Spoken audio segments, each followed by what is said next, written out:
Hello everybody, Snowflake here, and welcome to another episode of Skyrim. You've probably noticed the combat music.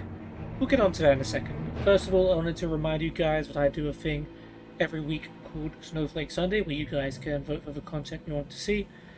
There's going to be a link to a form in the description below, which will be your vote for next week. And there is also going to be a link to my Discord server, where that link gets automatically posted every week, so you guys can pick whatever you want me to upload on a Sunday. I'll randomly pick one of the voted options, and that will be what I pick and what I record for Snowflake Sunday. Hopefully that sounds good to everybody. But yeah, back to Skyrim, back to the Dragonborn DLC. In the last episode we did quite a lot. We did the quest for Path of Knowledge. We had to go to this... What was even the place called?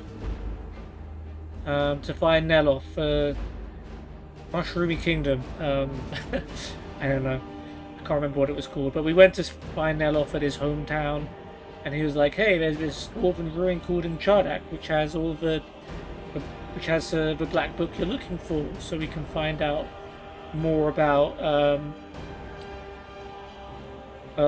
Mirak, what his power is, and how to stop him, maybe." So that's what we did. We went to the Dwemer Ruin. We had to use a bunch of cubes to work out some puzzles, manage the floods, the water, to get the black book we needed. We needed to restore the Steam supply to the Dwemer Reading Group. Thank you, Journal. And release the book. And we actually started the next quest, which is the Gardener of Man. I didn't realize I'd started a new quest, so I just opened the book, and we've been exploring Hermaeus Mora's realm, Apocrypha, for this particular black book to learn more about Mirak's knowledge. And we've already gone through each of the chapters. The way this works is, each chapter is like a level. You fight enemies, you figure out a puzzle, you make your way through it, and you eventually get to the final chapter, and then something happens. You haven't actually done it yet, so I don't know how exactly that's going to work. We've made some progress already in the last episode. Can't remember which chapter we're on. Doesn't even say here. Yeah, we made some progress. Yeah. So we're going to keep going through this and see what happens. We're in combat with something,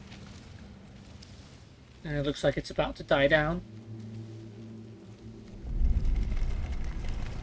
Alright, yeah, we're on a moving platform.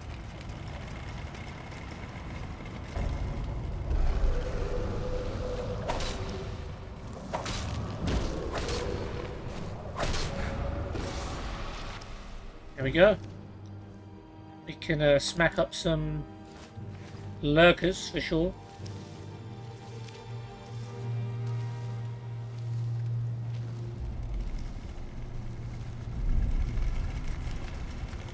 I do worry that we might be missing something by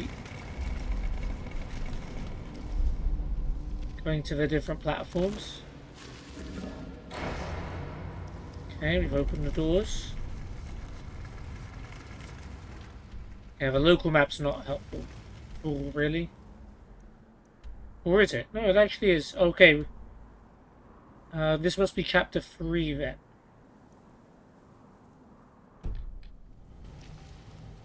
I don't know. We're just gonna look around and see what happens.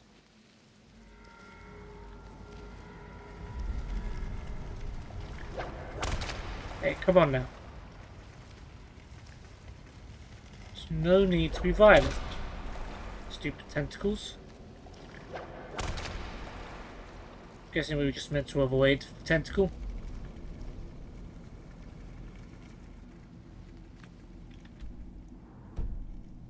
Okay, keep it going.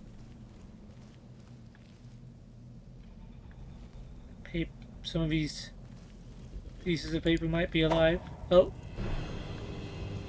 Oh god.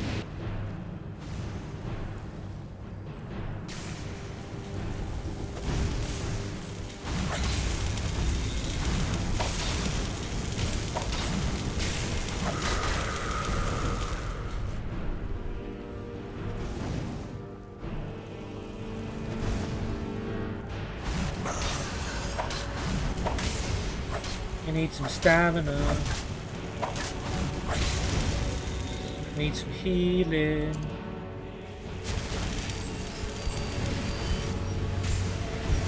And we need to remember which one's the real one as well. That's obviously a problem.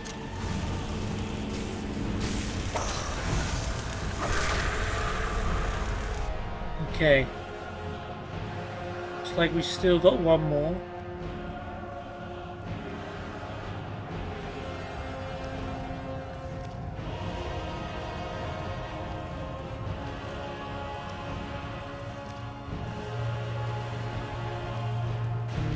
Are you above me? Oh no, you are right there, and there's tentacles.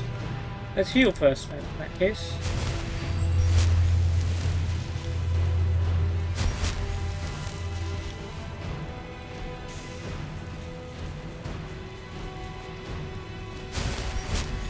Okay, well, clearly that's all we're going to be able to muster up for now.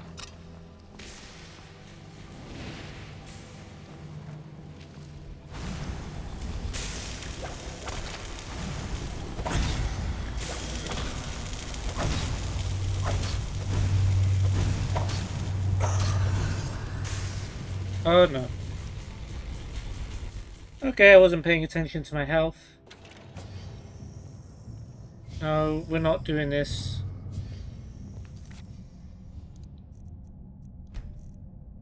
Fortunately, I have a quick save, which isn't too far back, although it is annoyingly far.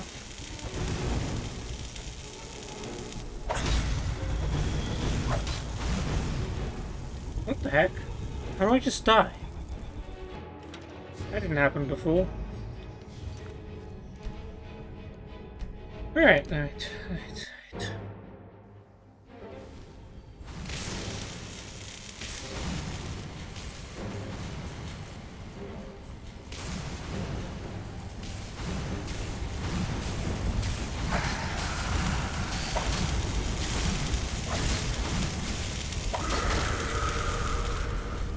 Okay, back away.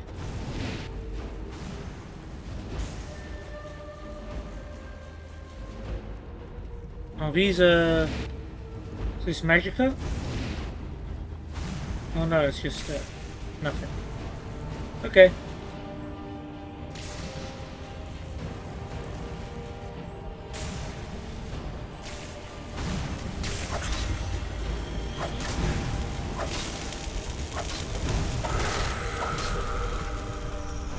Okay, let's how about we heal up?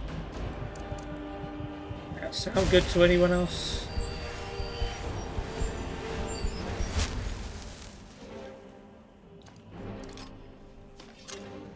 I want to save too while we're at it.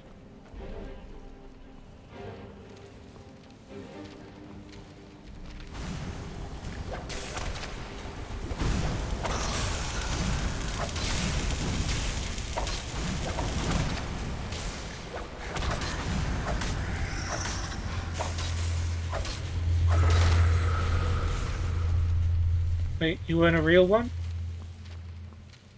That's unfortunate.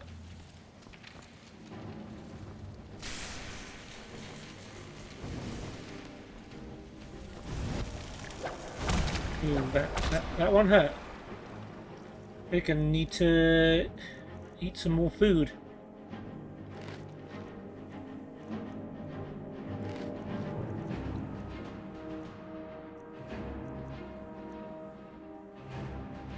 Yeah, some potato soup sounds great right about now.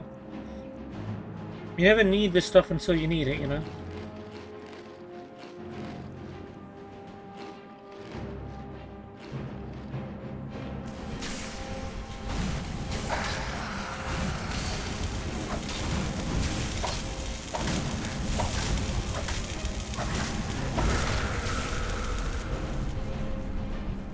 You done? Okay. You should be coming back quickly now, so...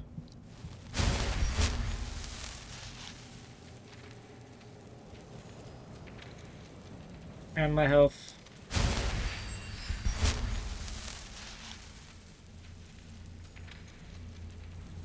I'm just making Absolutely sure. Okay, let's save it there. Cool. Okay, we got some books.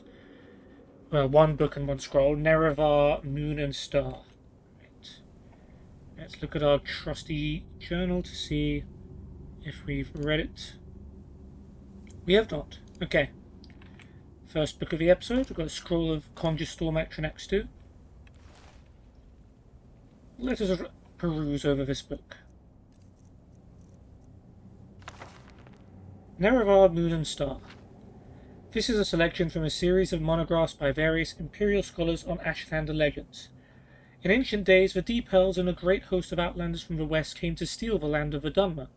In that time, Nerevar was the great Khan and war leader of the House people, but he honoured the ancient spirits and the tribal law and became as one of us. So, when Nerevar pledged upon his great ring of the ancestors, one clan under Moon and Star, so a bit of a wordy name, to honour the ways of the spirits and rights of the land, all the tribes joined the House people to fight a great battle at Red Mountain. Though many Dunmer tribesmen and housemen died at Red Mountain, the Dwemer were defeated and their evil magics destroyed, and the outlanders driven from the land. But after this great victory, the power-hungry Khans of the great houses slew Nerevar in secret, and setting themselves up as gods, neglected Nerevar's promises to the tribes. But it is said that Nerevar will come again with his ring and cast down the false gods, and by the power of his ring will make good his promises to the tribes to honour the spirits and drive the outsiders from the land. Alright, short but sweet. Fair enough.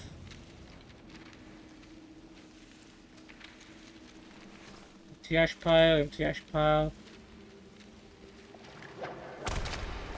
Oh, there's no need for that. Cleansing of the Fane, Scroll of Blizzards. Cleansing of the Fane sounds familiar from... I think we read that in Oblivion. We have not read it here. Yeah, Cleansing of the Fane was an important quest book, wasn't it? I think it was for, was it Umbacano's Alien Statue Gathering Quest? I think that was Cleansing of the Fane, wasn't it?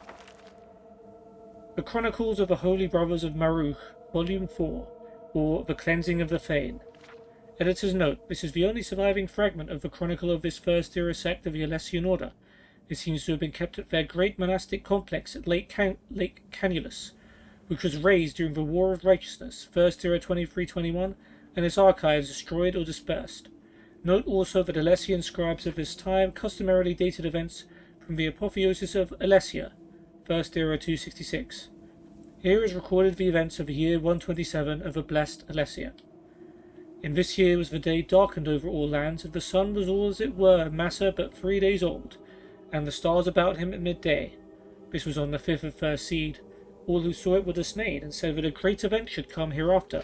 So it did, for that same year issued forth a great concourse of devils with the ancient elvish temple Malada.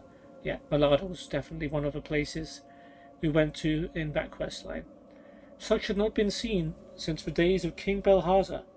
These devils greatly afflicted the land, such that no man could plough or reap or seed, and the people appealed to the brothers of Maruk for succour. And then Abbot Cosmas gathered all the brothers and led them to Malada, also known as the High Fane in the Elvish tongue, and came against it with holy fire, and the foul demons were destroyed, and many devilish relics and books found therein were burned, and the land had peace for many years. Yeah, also short and sweet.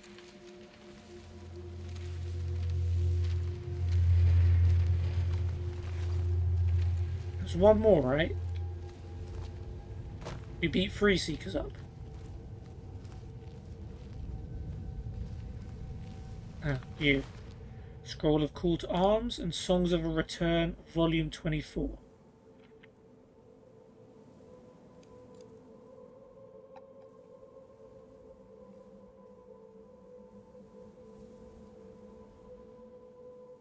Okay, you have read 24. Are we picking it up? What's our status on items?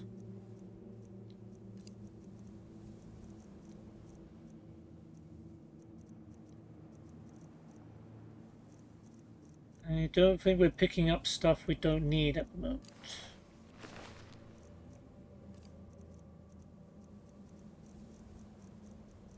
Alright, let's move on then. Oh, I missed one. Oh yeah, we killed 2 here. Okay.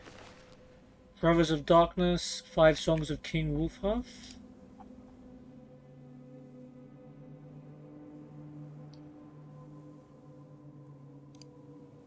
Okay. 5 Songs is a no.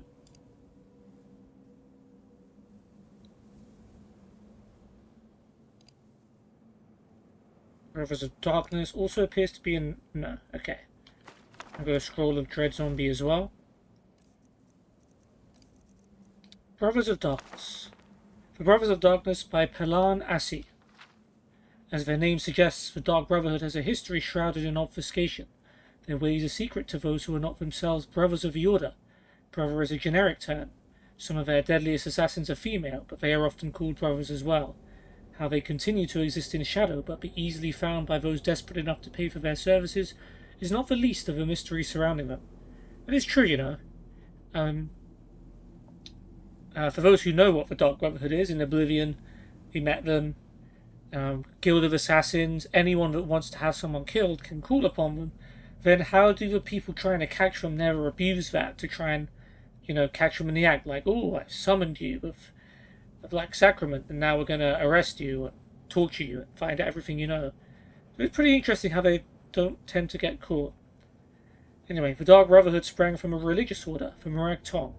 During the Second Era, the Morag Tong were worshippers of the dangerous spirit Nephila, who encouraged them to commit ritual murders. In their early years, they were as disorganized as only obscure cultists could be.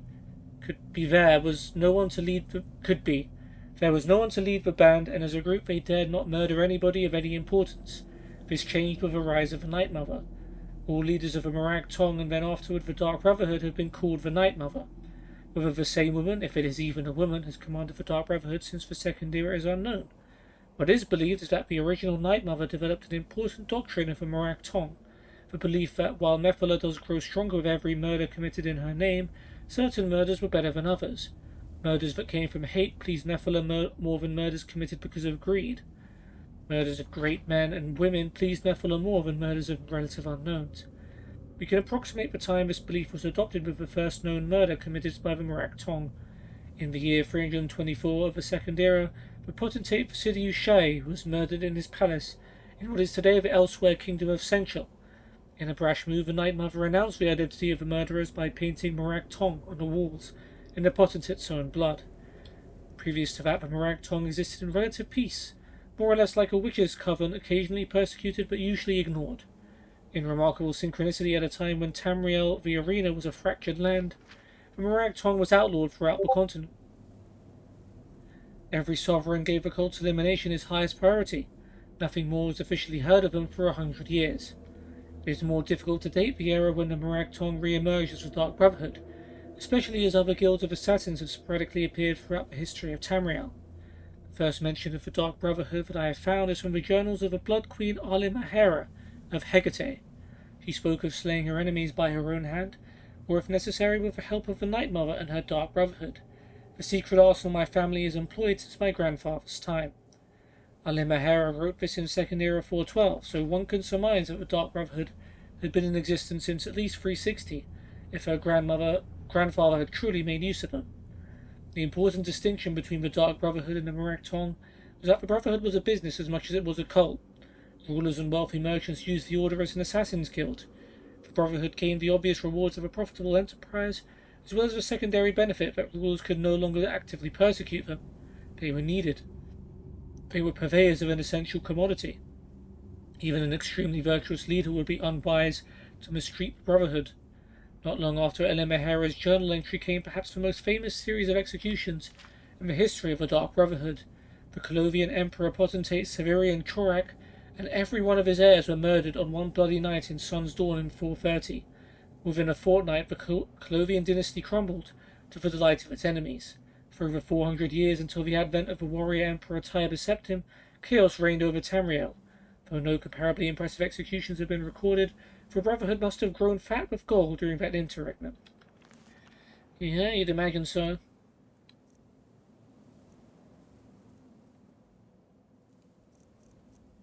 Five Songs of King Wulfharth. The 5 Songs of King Wulfharth. Shaw's Tongue. first song of King Wulfharth is ancient, circa first era 500. After the defeat of the Alessian army at Glenumbria Moors, where King Hogue Merkilla was slain, Wulfharth of Mora was elected by the Pact of Chieftains. His fum was so powerful that he could not verbally swear into the office. That's pretty funny. And scribes were used to draw up his oaths. Immediately thereafter, the scribes wrote down the first new law of his reign, a fiery reinstatement of the traditional Nordic pantheon. Edicts were outlawed, their priests put to the stake, if their halls set ablaze. The shadow of King Borgus had ended for a span. For his zealotry, King Wulfharth was called Shore's Tongue, and Ysmir, Dragon of the North. Kin's Son. The second song of King Wulfharth glorifies his deeds in the eyes of the old gods. He fights the eastern orcs and shouts their chief into hell. He rebuilds the 418th step of High Hrothgar, which had been damaged by a dragon, when he swallowed a thundercloud to keep his army from catching cold. That's hilarious. The Nords called him the Breath of Kin. Old Knocker. The third song of King Wulfharth tells of his death. Orkay, an enemy god, had always tried to ruin the Nords, even in Mora where he stole their years away. Seeing the strength of King Wulfharth, Orkay summoned the ghost of Alduin Time Eater again. Nearly every Nord was eaten down to 6 years old. Boy Wulfharth pleaded to Shore, the dead chieftain of the gods, to help his people.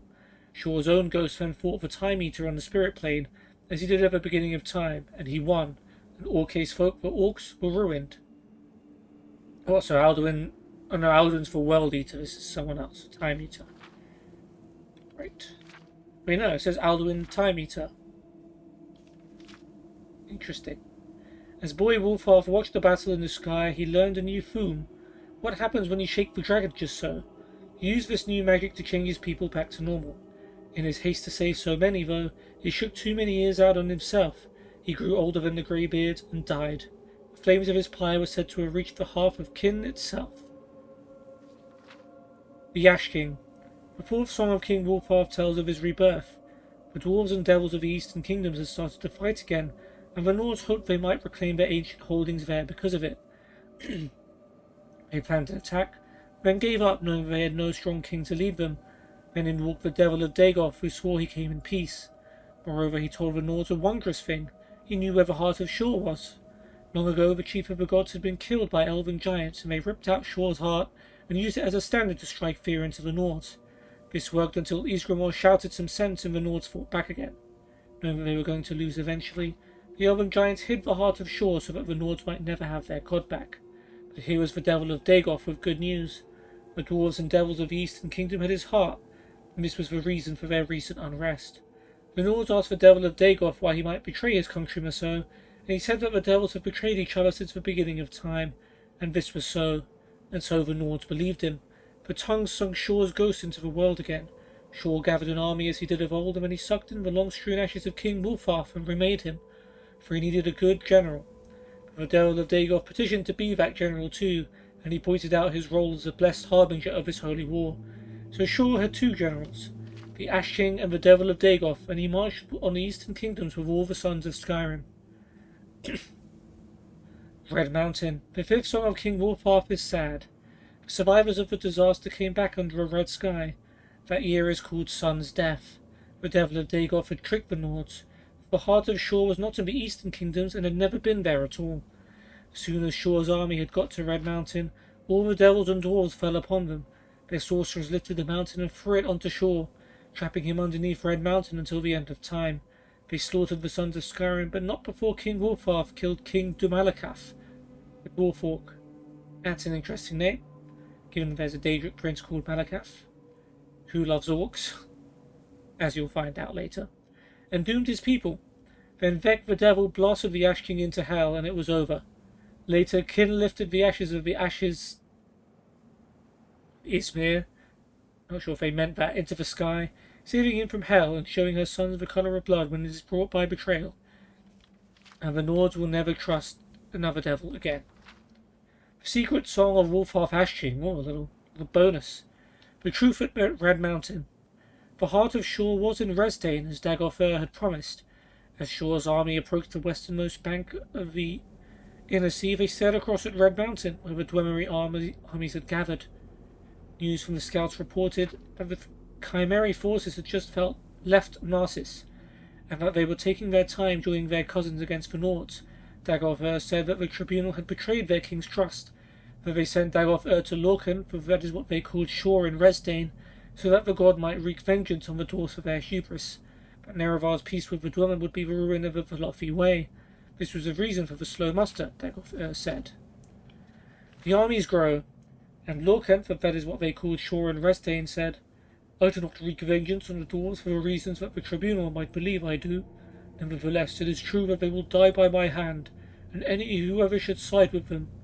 This Nerevar is the son of Boethiel, one of the strongest Panamakes. He is a hero to his people, despite his tribunal, and he shall muster enough that this battle will be harder going still. We will need more than what we have. And so Dagolf, who wanted the dwarves as dead as the tribunal did, went to Coggerin and summoned his house Chapville, his Nixhounds, his wizards, archers, his stolen men of brass, and the Ash King Wolfarth. Rory Ismir went and made peace with the Orcs, in spite of his Nordic blood, and they brought many warriors but no wizards at all. Many Nords cannot bring themselves to ally with their traditional enemies, even in the face of Red Mountain. They were close to desertion. Then Wolfarth said, Don't you see where you really are? Don't you know who Shore really is? Don't you know what this war is? And they looked from the king to the god to the devils and orcs, and some knew, really knew, and they are the ones that stayed. The Doom Drum. Nerevar carried Keening, a dagger made of the sound of the shadow of the moons. His champions were Dumak Dwarf King, who carried a hammer of divine mass, and, of course, Norden hammers. Makes sense. And Alangro Sul, who was the immortal son of Azura and wore the Wraith mail. Cool. Azura has an immortal son, apparently. They met Lorcan at the last battle of Red Mountain. Lorcan had his heart again, but he had long been from it, and he needed time. Wolfarth met Saul but could not strike him, and he fell from grievous wounds, but not before shouting Saul blind. Dagolf met Dumak and slew him, but not before Sunder struck his lord's heart. Nerevar turned away from Lorcan and struck down Dagolf in rage, but he took a mortal wound from Lorcan in turn. But Nerevar feigned the death that was coming early, and so struck Lorcan with surprise on his side. The heart had been made solid by Sunder's tuning blow, and Keening could now cut it out. It was cut out, and Lorcan was defeated, and the whole ordeal was fought over. I believe we encountered Lorcan's heart in the Oblivion DLC quest for Mehrunes Razor. I remember right. There we go. That was a bit more than 5 songs, and I'm not even sure you could really... Well, if this was a Fountain Measure. Damn it, okay. But yeah.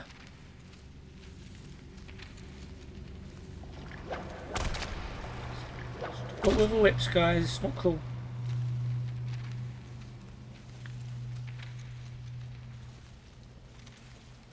Okay, so it's another Font of Magica. Sweet. Open chapter 4. Okay, poison. Ooh, black soul gem. Hello. Soul gem, sweet, definitely take. Bunch of ruined books. Scare of the tentacles gonna come out of here. Got a vessel. Oh, I've got a whole bunch of books here. Okay, we'll take the gold for sure. But how many of these books do we need? Okay. We'll take the Elven Gilded Armor of Major Illusion. We'll close the vessel. Did want to check what we were currently wearing. Dark Seducer Armor, 90 armor. Illusion spells cost 17% less to cast. We don't particularly need that. Iron Battle Axe of Burning. We'll take that. Let's have a look at these books. Do we need... Well, anyway. Antecedents. After the Law, we don't need. Nords of Skyrim, a Poison 1 and 3.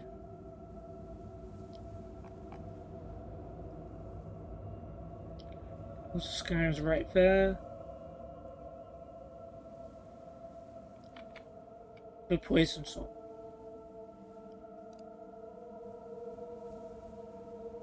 I'm sure we've read one of these. Maybe we have it on us right now, actually. Yeah, oh, we have book 5. So we need books 1 and 3. I'm reading this in a very weird order, but whatever. The Poison Song, Book 1, by Bristin Zell. It was beginning again. Even though everything seemed serene, the last embers crackling in the hearth, young servant girl and her child slumbering in a chair by the door, a tapestry half finished against the wall, waiting to be completed tomorrow, one of the moons visible through a milky cloud outside the window, a lone bird out of sight in the rafters, cooing placidly. Tay heard the first chords of a song strike dissonantly somewhere far away. The bird in the rafters croaked and took flight through the window. The baby in the girl's arms woke and began to scream. The song swelled in intensity, yet still remained subtle and stately in tempo. The movement of everything seemed to take on the rhythm of the music, as if strange choreography had been staged. The girl rising to the window, the clouds reflecting black red from the inferno below, her scream all muted, consumed by the song. Everything that came thereafter Tay had seen so many times it had almost ceased to be a nightmare. He did not remember anything of his life before coming to the island of Gorn, but he understood that there was something different in his past that set him apart from his cousins. It wasn't simply that his parents were dead. His cousin Baenora's parents had also died in the war, nor were the other housemen on Gorn or nearby Mournhold unusually cruel to him.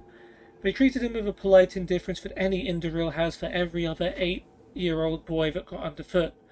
But somehow, with absolute certainty, Tay knew he was alone, different, because of a song he always heard in his nightmares. "You're certainly imaginative." His Aunt Elia would smile patiently before waving him away so she could return to her scriptures and chores. "Different? Everyone in the world thinks they're different. That's what makes it such a common sentiment," said his older cousin Calcarif, who was studying to be temple priest and had a firm grasp on paradoxes. If you tell anyone else that you keep hearing music but there's no music to be heard, they'll call you mad and bury you in the shrine of Sher Gorath," his uncle Triffith would snarl before striding away to attend his business. Only his nursemaid Ediba would listen to him seriously and just nod with a faint look of pride, but she would never say another word. His cousin and chief playmate Baenora was by far the least interested in the stories of his song and his dreams. "How tiresome you are with all this, Tay," said Baenora after luncheon the summer of his 8th year. She, and a younger cousin Vasta walked into a clearing in the midst of flowering trees. The grass was very low, barely up to their ankles, and there were big black piles of leaves from the previous autumn. "Now, shall we get back to it? What shall we play?" Tay thought for a moment. "We could play the Siege of Orsinium." "What's that?" asked Vasta, their companion 3 years their junior. Orsinium was the home of the orcs off in the Hrothgarian mountains. For hundreds of years it kept growing bigger and bigger and bigger. The orcs would come down out of the mountains and rape and pillage all over High Rock. And then King Joal of Daggerfall and Gaiden Shinji. The Gaiden Shinji. The one that founded the arena that we saw in Oblivion. Of the Order of Diagna and someone else, I forget, from Sentinel, all joined together against Orsinium. For 30 years they fought and fought. Orsinium had walls made out of iron, and try as they might, they couldn't break through. "So what happened?" asked Baenora. "You're so good at making up things that never happened. Why didn't you make it up?" "So they did. Tay was the king of the orcs, perched up in a tree they called Orsinium. Baenora and Vasta played King Joale and Gaiden Shinji, and they threw pebbles and sticks up at Tay, while he taunted them in his most guttural voice. The three decided that the goddess Kinnereth, played by Baenora in dual role, answered the prayers of Gaiden Shinji and drenched Orsinium in a torrent of rain. The walls rusted and dissolved. On cue, Tay obligingly fell from the tree and let King Joale and Gaiden Shinji mangle him with their enchanted blades. Pretend, of course. For the most of that summer, the year 675 of the First Era, Tay was nearly insensible by the power of the sun. There were no clouds, but it rained most every night. Oh, that's weird. So the vegetation on the island of Gorn was bewildering lush. The stones themselves seemed to glow with sunlight, and the ditches burned with white meadowsweet and parsley down. All around them were soft smells of flower and tree untroubled by wind. The foliage was purple-green, blue-green, ash-green, white-green. The wide cupolas, twisting cobbled streets and thatched roofs of the little village of Gorn and massive bleached rock of Sandhill House all were magical to him. Yet the dreams haunted his nights, and the song continued whether he was awake or not. Against Aunt Elia's admonishments, Tay, Baynor, and Vasta had breakfast outdoors every morning with the servants. Elia would hold an interior breakfast for herself and any visiting dignitaries. Guests were rare, so she often ate alone. At first the servants would dine in silence, attempting gentility, but they broke down and would regale the children with gossip, reports, stories, and rumours. Poor Arnard is laid up with a fever again. Telling you, they curse a whole lot of them. Piss on the fairy and they piss right back on you. Does a little Miss Stasia look, just a wee bit tight around the belly region lately? She's not. The only servant who didn't speak at all was Tay's nursemaid Edaba. She wasn't pretty like the other maids, but the scars on her face did not deform her. Her poorly set broken nose and her short hair gave her a certain alien mystique. She would merely quietly smile at the gossip and look at Tay with almost frightening love and devotion. One day after breakfast, Baynor whispered to Tay and Vesta, "We have to go to the hills on the other side of the island." She had used such imperatives before and always had something wonderful to show. A waterfall tucked away behind ferns and tall rocks, a sunny grove of figs, a discreet still some peasants had set up, a sickly oak twisted into a kneeling human figure, a collapsed stone wall that they imagined was thousands of years old, the last refuge of a doomed princess they named Morella. The three walked across through the forest until they came to a clearing. A few 100 feet beyond, the meadow sank to a dry creek bed, filled with small, smooth stones. They followed it into the dark woods where trees canopied high over their heads. Sporadic red and yellow blossoms burst along the moist underbrush. They became rarer and rarer as the children marched under the umbrageous oaks and elms. The air crackled with birds ticking a staccato choral piece, a minor chord of a song. "Where are we going?" asked Tay. "It's not where we're going, it's what we're going to see," replied Baynor. The forest surrounded the three children completely, bathed them in its tenebrous hues, and breathed on them with wet chirrups and sighs. It was easy for them to imagine that they were within a monster, walking along its twisted spine of stones. Baynor scrambled up the steep hill and peered through the thick mass of shrub and tree. Tay lifted Vasta out of the creek bed and climbed out, gripping soft grass for support. There was no path through the forest here. Brambles and low-hanging branches struck at them like the claws of chained beasts. The cries of the birds became ever more stentorious, as if angered at the invasion. One limb drew blood on Vasta's cheek, but he didn't cry out. Even Baynor, who could pass like an ethereal creature through impenetrable forests, had a braid catcher in a bramble, ruining the intricate pattern a servant had woven hours before. She paused to pull out the other braid, so her bright, unruly tresses fell freely behind her. Now she was something wild, a nymph guiding the other two through her woodland domain. The song began to beat like a wild pulse. They were on a shelf of stone below a cliff overlooking a tremendous gorge, staring over an expanse of cinder. It looked like the scene of a tremendous battle, a holocaust of fire. Charred boxes, weaponry, animal bones, and detritus too annihilated to be identifiable, littered the ground. Speechless, Tay and Vasta stepped into the black field. Baynor smiled, proud that she had finally found something of true wonder and mystery. "What is this place?" asked Vasta at last. "I don't know," Baynor shrugged. "I thought at first that it was some kind of ruin, but now I think it's a junk pile. Just not like any junk pile I've ever seen. Just look at this stuff." The three began an unorganized survey of the dusty mounds of refuse. Baynor found a twisted sword only lightly blackened by flame and began polishing it to read the inscriptions on the blade. Vasta amused himself by breaking brittle boxes with his hands and feet, not bones, imagining himself a giant of unbelievable strength. A battered shield attracted Tay. There was something about it that reverberated with the sound of a song. He pulled it out and wiped its surface clean. "I've never seen that crest before," said Baynor, looking over Tay's shoulder. "I think I have, but I don't remember," Tay whispered, trying to conjure the memory from his dreams. He was sure he had seen it there. "Look at this!" Faster cried, interrupting Tay's thoughts. The boy was holding up a crystal orb. As his hand moved over the surface, brushing away grit and dust, a key in the song rose which sent a shiver through Tay's entire body. Baynor ran over to look at Vasta's treasure, but Tay felt paralyzed. "Where did you find that?" she gasped, gazing into the swirl beneath the crystal surface. "Over in that wagon?" Vasta gestured toward a heap of blackened wood, barely discernible from the other piles but for its cart spokes. Baynor began digging into the half-collapsed structure so only her feet could be seen. The song built in potency, sweeping over Tay, who began walking toward Vasta slowly. Give me that, he whispered in a voice he could barely recognize as his own. No, Master Vasta whispered back, his eyes locked on the colours reflected in the heart of the globe. It's mine. Bainara dug through the remains of the wagon for several more minutes, but she could find no treasures like Vasta's.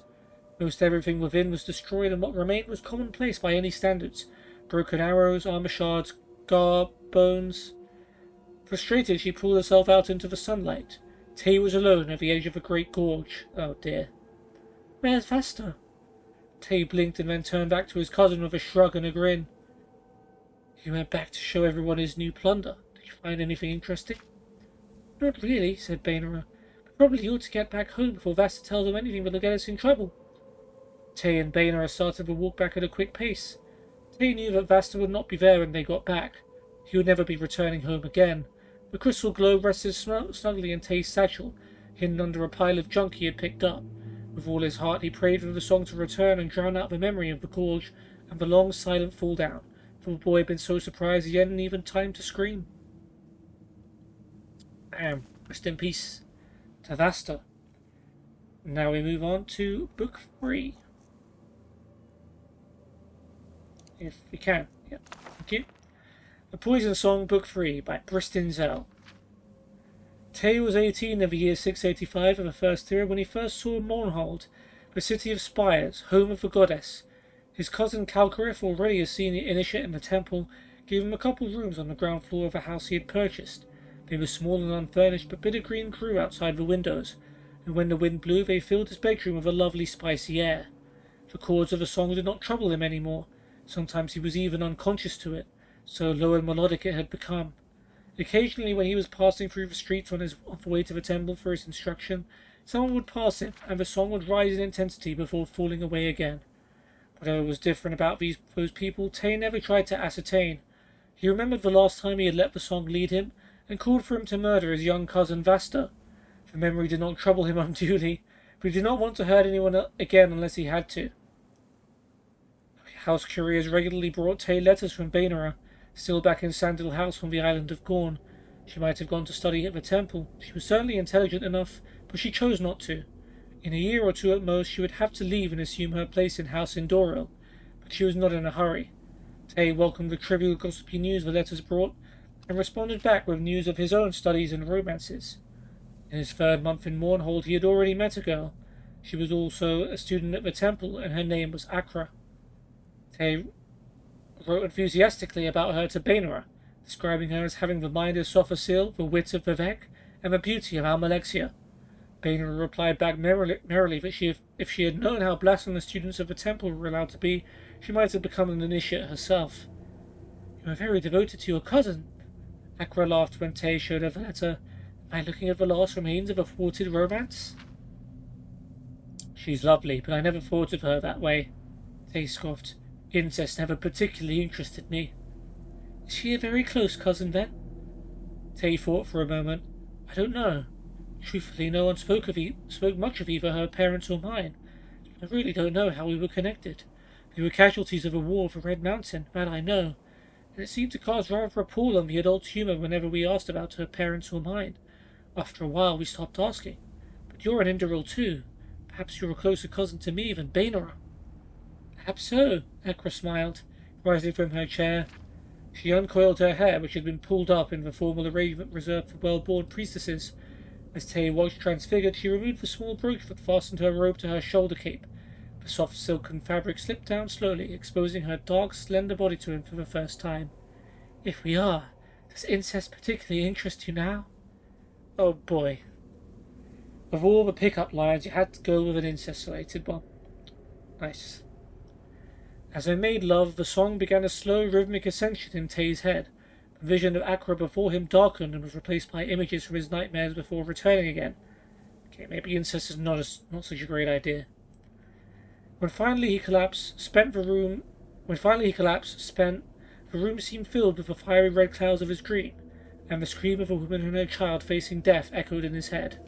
He opened his eyes, and there was Akra, smiling at him.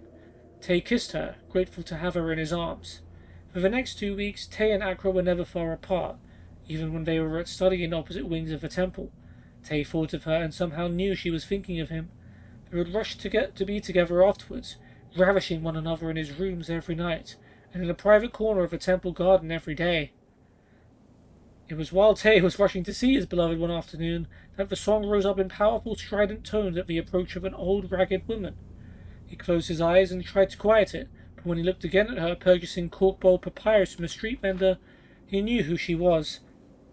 His old nursemaid from Gorn, Edinburgh, she who had abandoned him without even a farewell to join her family on the mainland. She didn't see him, and as she passed down the street, Tay turned and began to follow. They walked through shadowy passageways into the very poorest part of the city, the quarter which was as alien to him as the wildest principality of Akavir. She unlocked a small wooden door in a street without a name, and he finally called out her name. She didn't turn, but when he followed, he found that the door had been left ajar. The chamber was murky and damp like a cave. She stood facing him, her face even more wrinkled than he had remembered it, etched with lines of sorrow. He closed the door behind him, and she took his hand and kissed it. "You are so tall and strong," Oedipus said, beginning to weep. "I should have killed myself, or I let them take me away from you." "How is your family?" Tay asked coldly. "You are my only family," she whispered. "The Indral pigs forced me to leave, thrusting their blades in my face, when they discovered that I serve you and your family. Not them. That bitch girl Baylor saw me at a prayer of morning." You're speaking like a mad woman," Tay sneered. "How could you love me and my family, but hate the house in Doriel? I am of the house in Doriel." "You're old enough to know the truth," Annabelle said fiercely. Tay had bitterly joked about her madness, but he saw something close to it burning in her ancient eyes. "You were not born of House Indoriel. They brought you into their house after the war, like they and the other houses brought in all the orphans. It was the only way they saw to erase history and remove all traces of their enemies by raising their enemies as one of them." Tay turned toward the door. "I can see why you were taken away from Gorn, old woman. You are delusional." "Wait!" Edinburgh cried, rushing to her musty cabinet. She retrieved from it a glass globe that shimmered with a spectrum of colour even in the chamber's gloom. "Do you remember this? You slew that little boy Vasta because he possessed it, and I took it from your room because you were not ready to face the facts of your inheritance and responsibility then. Did you not wonder why this bauble drew you so?" Tay gasped, and though he did not want to, he said, "I hear a song sometimes." "It is the song of your ancestors, of your true family," she said, nodding. "You must not fight it, for it is a song of destiny. It will lead you to do what must be done." "Shut up," Tay howled. "Everything you say is a lie. You're insane." Edinburgh threw the globe to the ground with all her might, shattering it with a deafening retort. The shards melted into the air. All that was left was a small silver ring, simply wrought with a flat crown. The old woman quietly picked it up and handed it to him, while he stood with his back against the door, trembling. "This is your inheritance as the bearer of the sixth house." The ring's crown was meant for stamping and sealing official house proclamations. Tay had seen his uncle Trippeth's similar ring crusted with the wing, which was the seal of House Indoriel. This ring was different, with an insect design which he remembered from the day when Canaga Freezy had taught the house heraldry to Bainer and him. It was the symbol of the accursed House Dagoth. The song took over all of Tay's senses. He heard its music, smelt its horror, tasted its sadness, felt its power, and the only thing he could see before him was the flames of its destruction. When he took the ring and placed it on his finger, his mind was not aware of what he was doing, nor was Tay aware of anything but the song when he removed his dagger from his sheath and thrust it into his old nursemaid's heart. Poor Edinburgh. Tay did not even hear her final words when Edinburgh fell bleeding to the ground and groaned with a blood-streaked smile. "Thank you." When the veil of the song lifted, Tay did not realize at first he was no longer dreaming. Okay, he was dreaming? Before him had been flames, the very ones that destroyed the home of his birth, and flames were before him again, but they were flames from a fire he had struck outside the crumbling tenement that were already bursting through walls, consuming the body of his old nursemaid. Tay fled through the streets as people began to call for the guards. And that is it. And in Book 5, we know Tay ended up killing, the Indoril guys and rejoining House Dagoth, I believe. Ooh. There's nowhere else to go, so let's activate the scry.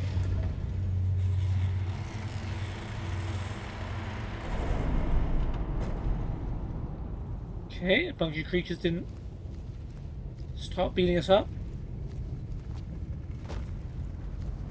Is this it? Black Book Epistolary Acumen? I hear something.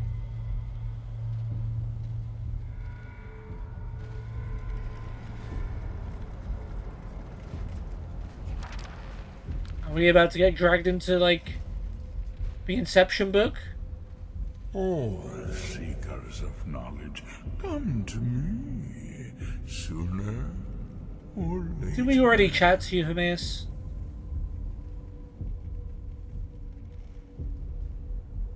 Who are you? I am Hermaeus, Mora, the guardian of men, knower of the unknown, master of fates. You stand in my realm, mortal. Guess I sort of knew that. What do you want of me? You have entered my realm. You have sought out the forbidden knowledge that only one other has obtained. Guessing that's Barak?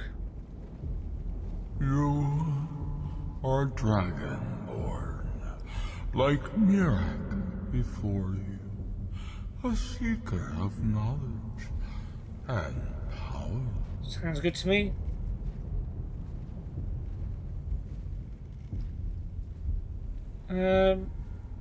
Let's be nice to the Daedric Lord and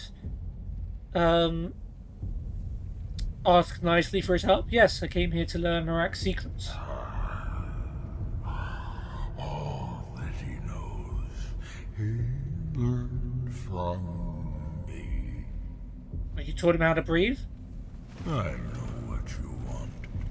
To use your power as Dragonborn, to bend the world to your will. In some sense. What's going on? Here then, use the knowledge you need, although you did not know. Are these things going to attack me? The second word of power. Use it to bend the wills of mortals to your purpose. But this is not enough. Mirak knows the final word of power. Without that, you cannot hope to surpass him. Well, we've got to beat him, then. Mirak served me well, and he was rewarded.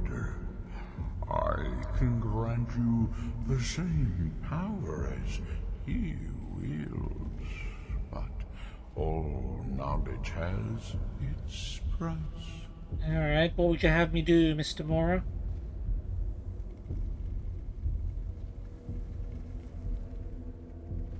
Why do I need this word of power to defeat Mirak? Even dragons submit to Mirak's voice. Without that power, you cannot face him. So say I, Hermaeus Mora, master of the tides of fate. Well, you're the Prince of Knowledge.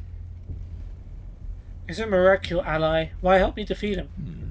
He has served me long and well, but he grows restless under my guidance. His desire to return to your world will spread my influence more widely, but it will also set him free from my direct control. Okay, so you want to control Mirak, basically. It may be time to replace him with a more loyal servant. One who still appreciates the gifts that I... Oh, yeah, I appreciate you, Mr. Mora. I do, however, plan to return to the real world as well. So I don't really want to stay here, as homely as this place is. So what's your price for the final word of power? Knowledge. for knowledge. What don't you know? The Skull have withheld their secrets from me for many long years. The time has come for this knowledge to be added to my library.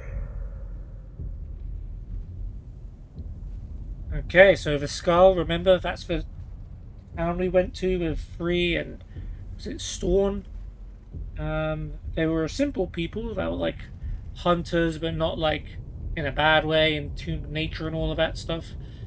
Apparently they've been holding their secrets from Hermaeus Mora.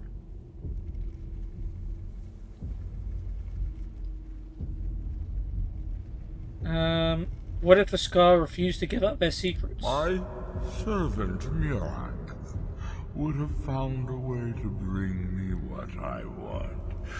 So will you, if you wish to surpass him. Okay, so... Send the Skull Shaman to me. He holds the secrets that will be mine. Alright. Cool. Good talk, Hermaeus. Are we going back to the real world now?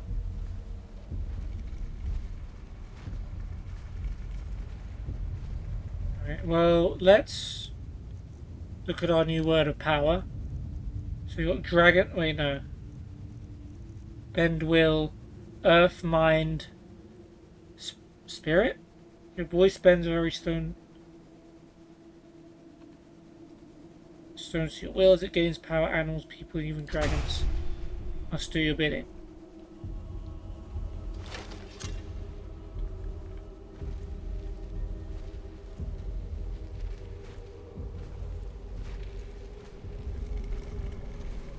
Oh, that seems scary.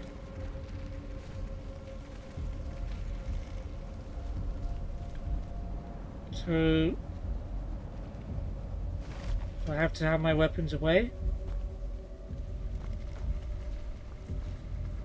Activate. Oh, I get to pick Frost, Force, Flame, or Frost. Oh yeah.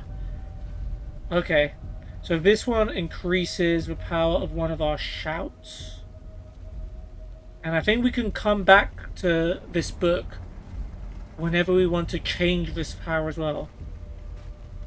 I have actually looked up which power I want. And I would like the flame power. Oh, you get to look at them first. Okay. Dragonborn Force. Your unrelenting force shout does more damage and may disintegrate enemies. Dragonborn Flame. When your fire breath shout kills an enemy, a fireworm emerges from their corpse to fight for you for 60 seconds. Which I quite like the ability to outnumber my enemies. That might be helpful. Frost, your frost breath shout encases foes in ice. Okay. I'd like flame, please.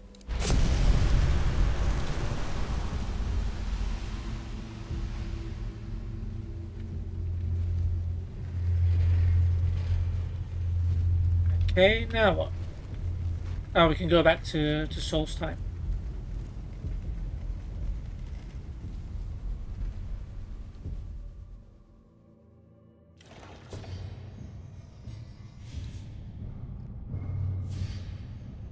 Yep, Neloth. Did you actually learn what you needed to know by reading that black book? I learned the second word of the Bend Will shout.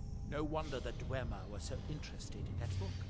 It was indeed one that Mirak used to advance his power as Dragonborn. But I assume there's some bad news. It would be unlike Hermaeus Mora to allow anyone to gain such knowledge without exacting a price. You know him too well, Neloth. He wants the secrets of the skull in exchange for teaching me the third word. What secrets could they have worth keeping from old Mora? Sounds like a bargain to me. Hermaeus Mora learned some fascinating new ways to skin a hawker, and you become the second most powerful Dragonborn that ever lived. When you put it that way.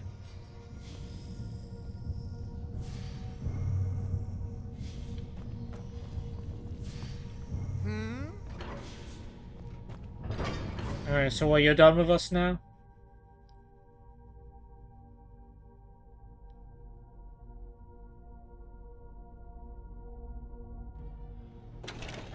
By Malakat's toenail! That gives me a lot to think about. Okay. We're being attacked by a dragon called Krozulha.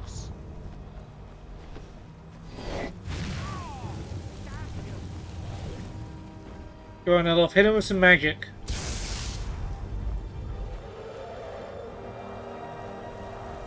Mira will return to resume his rightful duty over Solstheim. Ah, yikes. So this is a scripted dragon, I think. This is like one of Mirak's cronies.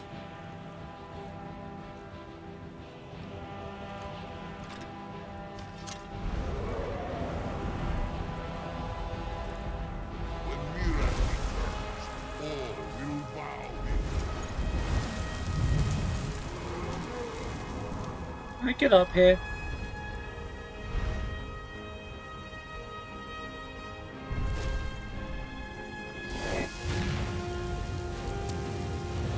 We got good cover. commanded one day.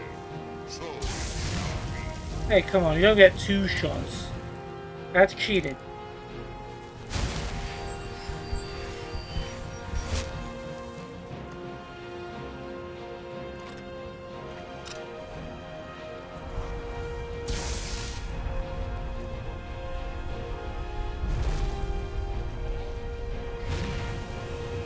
Okay, well, clearly we're going to have to use some ranged attacks here.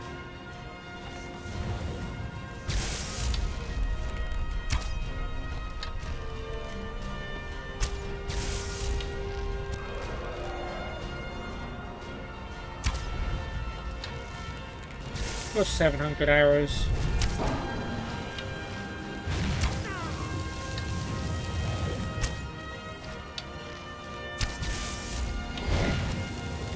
Oh boy.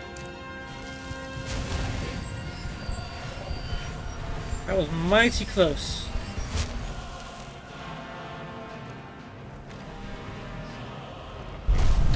Oh.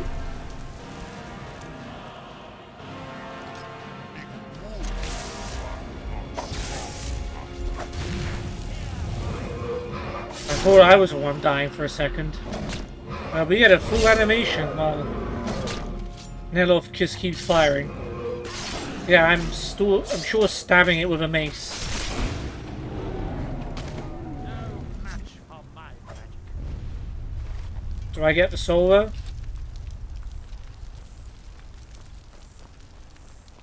Marat gonna steal this one from me? Even though it's his own boy? Oh, that baby's mine. I guess this dragon was sort of scripted in order to make sure that you have a dragon soul to unlock the second part of that shout.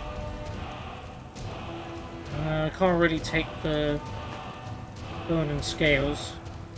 So we're really at our capacity. What were you babbling about, I Nello? wonder if a dragon could be captured alive. It would make a fascinating test subject. I mean, we actually did that. I have done that before. Alrighty then. Yeah, before we continue...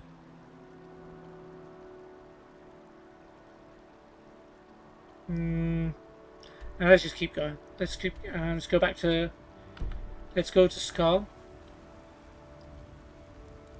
And talk to their leader. And convince him to give up his secrets to Hermaeus Mora. I mean, if it means beating Morak, might not be so bad.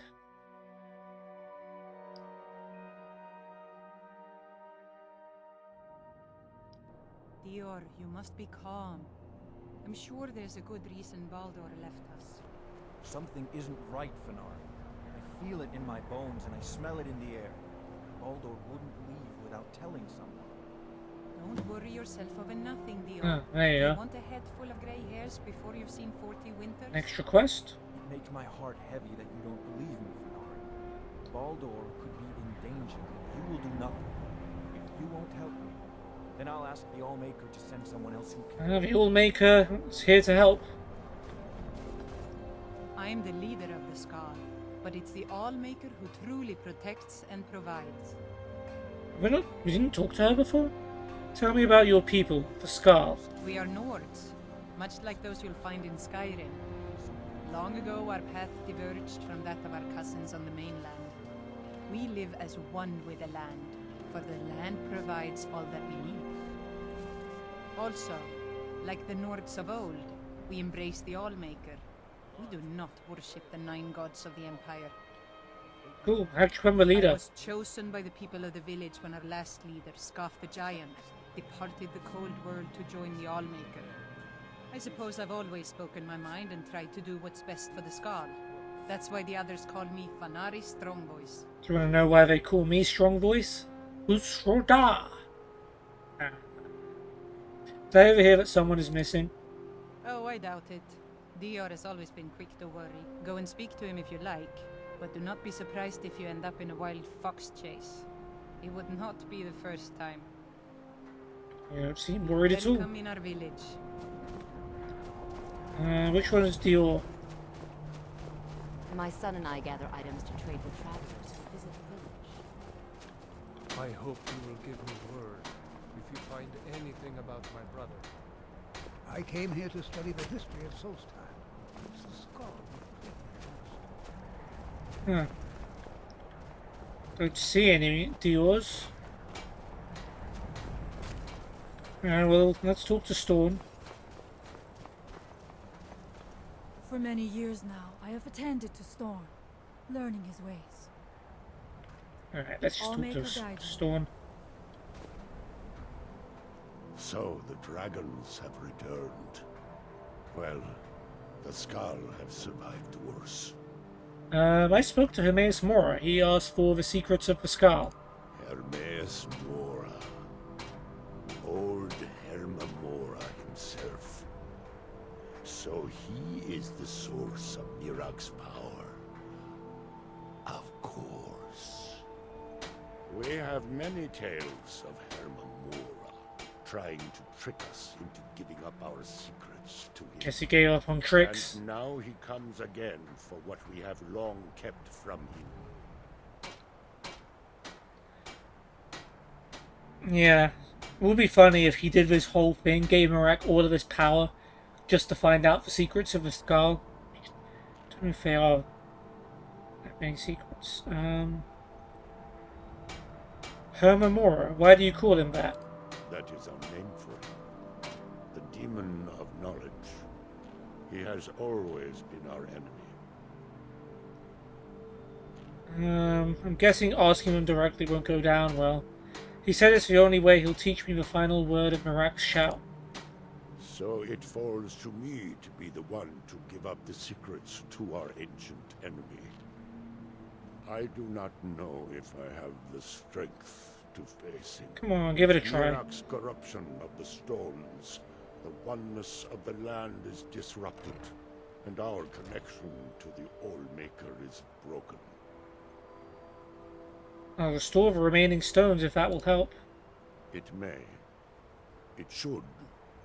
And I will think on what you ask of me to decide if it is necessary or just another of Mora's tricks. The land is out of balance. Mirak's power still corrupts the sacred stones. Are you ready to trade your secrets to Hermaeus Mora? I know you're not, but... No. I am still too weak to face him. It will take all my strength if I am to force him to hold to his bargain. You must cleanse the other stones so that I can draw power from the Allmaker. Okay. Allmaker, shelter you. Well, I guess that's what we're doing then. So we've got to... Yeah, we've got to go to all of these stones. The Water Stone, a Beast Stone, Sunstone, and Earthstone. And we've got to go cleanse them all. Luckily, a few of them we've already been to, so those shouldn't take too long.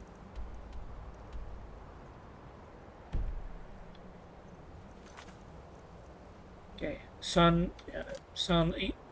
there. You know what I mean. Closest one is the Beast. We already did the Windstone. Let's go back to the Temple of Merak.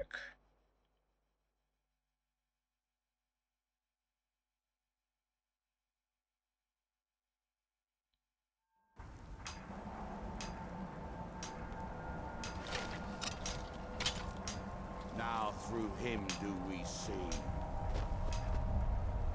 Our hands once were idle. Jeez, guys. Change the record. Oh, this is the stone right here.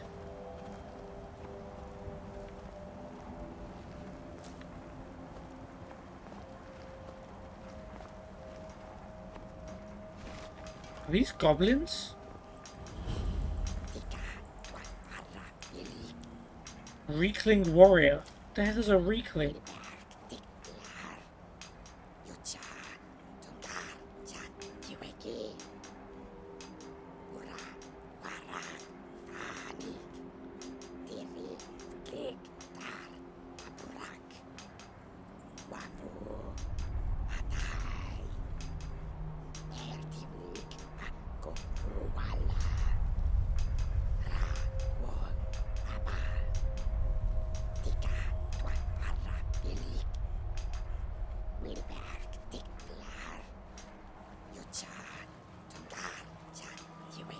Okay.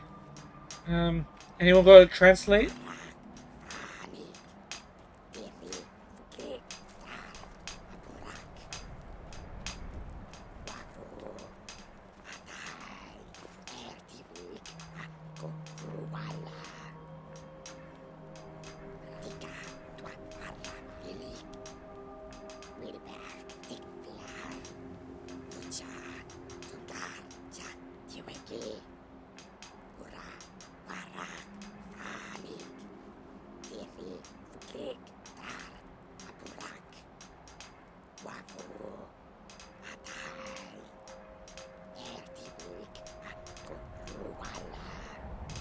Oh, I like goblin dwarf hybrids.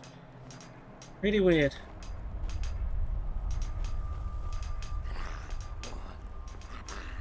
Weakling scout.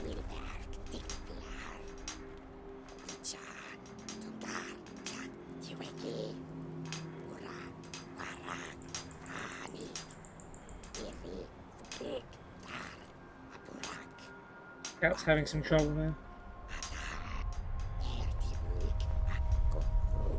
Our hands once were idle. Alright, on this. When the world shall see, and when the world remembers, that world will cease to be. Here in his shrine, that they have forgotten, here do we toil, that we might remember.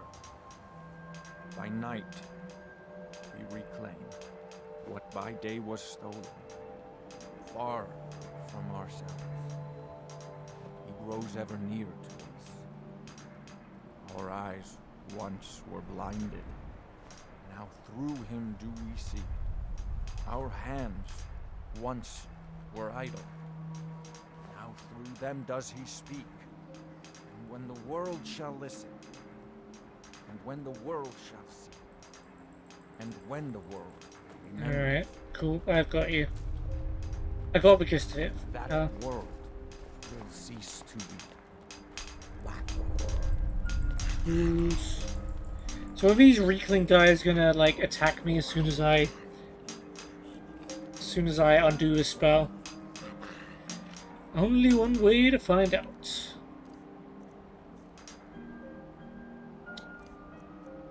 We want magic, we want shouts. We need bend will. It is bend will, yeah.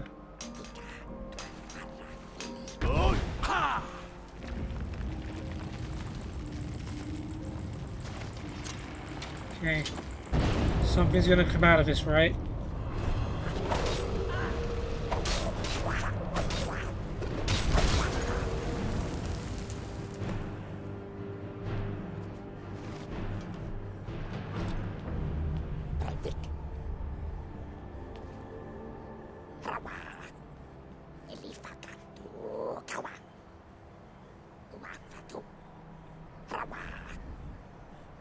I love these guys.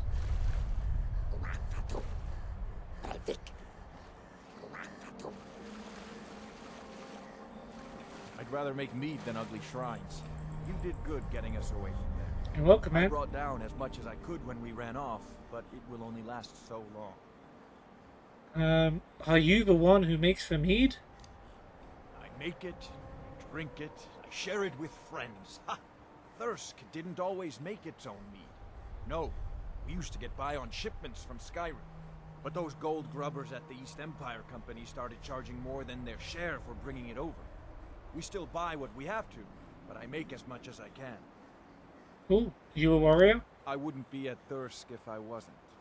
These days I focus a little more on the creature comforts of the whole, though. The food, the drink, the stories. It drives Kuvar mad, but someone has to do it or the place would be a little cold. Is there anything that would make being down here more bearable? Well, the easy answer, of course. Me! What is even down Actually, here? now This that isn't I where you think come of from, is it? I have been missing the ash fire.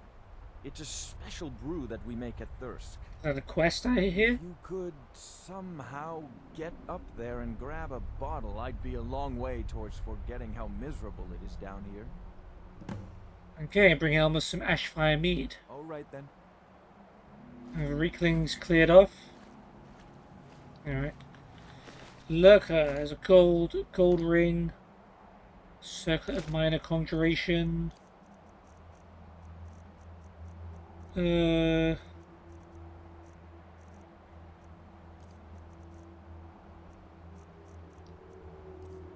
don't know.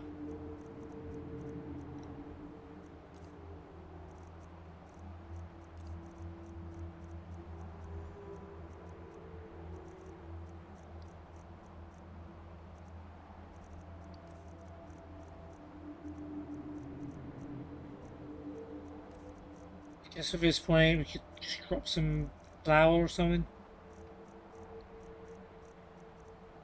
We'll eat it.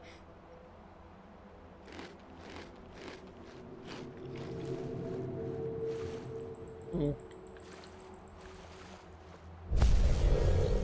Conjure werebear added. Oh, I didn't realize we could get abilities from the stones. That's interesting. Summons a werebear for 60 seconds. Oh, single use when you have to come back to the beast stone. Get it back. I hear ya. Okay, where should we go next?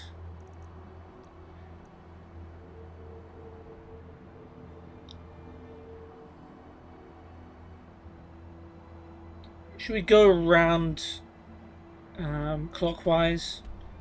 We'll go to the Sunstone since we've already been. If I was right outside in Kardak as well, we could have done that there.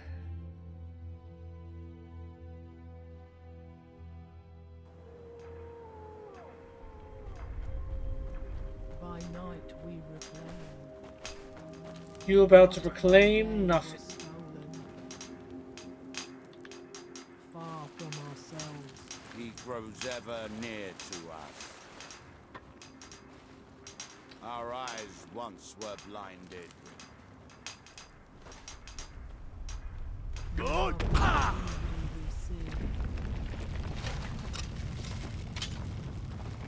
Alright, what's up, Sunstone?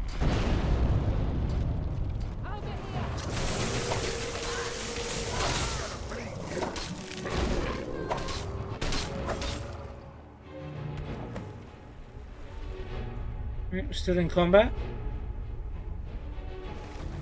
Sarah? What happened? Sarah? Sarah? Yes, Sarah? Sarah? There's something you need? There's Yes, something you Sarah? need. Yes, Sarah? Yes, Sarah? Not a yes, Sarah's. Different somehow. More myself. Yes, Sarah? Sarah? There's something you need. Yes, Sarah? And what did the Sunstone do? Back to prison. Rather die in the ash. Sunflare. Oh, we get powers from each stone. We don't have to have one at a time. That's cool. A 100-point fire explosion centered on the caster does more damage to closer targets. Single use. Okay, so these are all single use spells until we refresh them. Not fair that they always take the good stuff. Yeah, that's a real shame. That. Next lever. Circle of Eminent Alchemy. Have to eat some more flour or get rid of something else.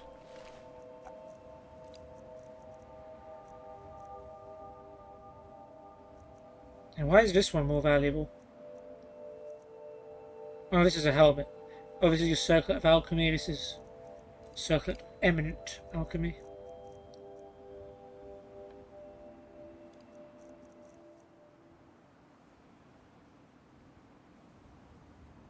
Maybe we drop off some ingredients that are getting a little too much off.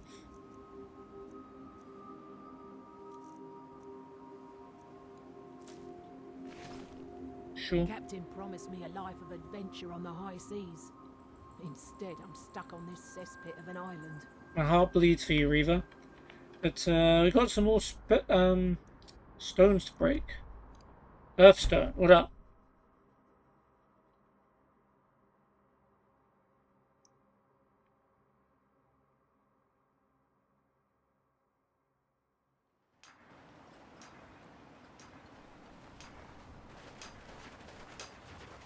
You look able to venture outside of town. Perhaps you could help me recover something precious that was lost. Who's your husband? Admiral Arano, second counselor of Raven Rock. How I hate that title.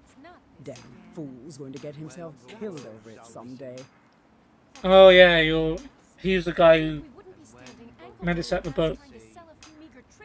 You worry much on your husband's behalf. He's in grave danger, and yet he continues to place himself in harm's way.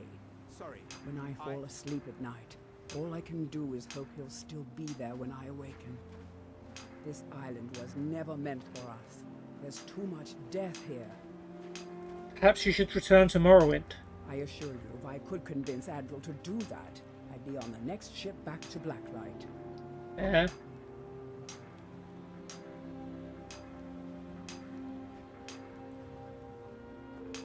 I assure you, if I could convince Admiral to do that, I'd be on the next ship back to Blacklight. Unfortunately, Admiral and Counselor Mora are very close friends, and they will never abandon one another, despite my fears. So you want me to break them up?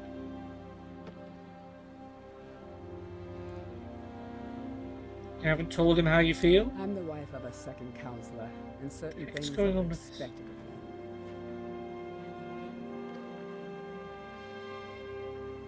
I'm the wife of a second counselor, and certain things are expected of me. The most important thing is that I stand by Admiral no matter how I feel, and I intend to do that until we get off this miserable rock.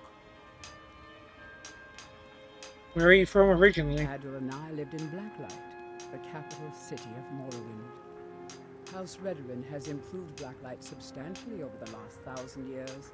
Its grandeur rivals that of Mournhold itself. Yeah, I don't know why this is bugging so much. House Redoran has improved Blacklight substantially over the last 1,000 years. Its grandeur rivals that of Mournhold itself. The root spire where the Council of Great Houses meet is something to behold. Sounds like quite a sight. I haven't seen the city in over 50 years. Even for a Dunmer, that seems like an eternity. Regardless, I hope to return there someday, which doesn't seem likely given my husband's commitment to Councillor Morvain. You mentioned that you lost something? A few months ago, I had sent an important folio to the first edition bookshop in the Imperial City to be read. Hey, that's a throwback. They sent it back to me recently, but it never arrived. Was it aboard a ship? Yes, the Strident Squall, or something like that. Yes, the Strident Squall, or something like that.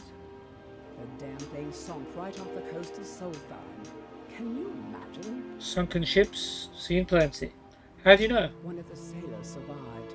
Poor thing crawled all the way to Raven Rock on his hands and knees. Before he died, he told the Veteran Guard about the wreck and warned us that it was going to be crawling with reavers. So I'm going to fight for a bunch of reavers. I'll see if I can find the book for you. Thank you. You have no idea how much it hurts losing such a precious heirloom. My husband is second counselor, so I certainly have the means to reward you if you find my folio. As the wife to the second counselor of Ravenrock, it would be my pleasure to help you any way that I can. My husband is second counselor, so I certainly have the means to reward you if you find my folio. Alright, we'll get to it. Relax. And when the world shall Yep. And when the world remembers. Well, let's see if the world remembers this. Good.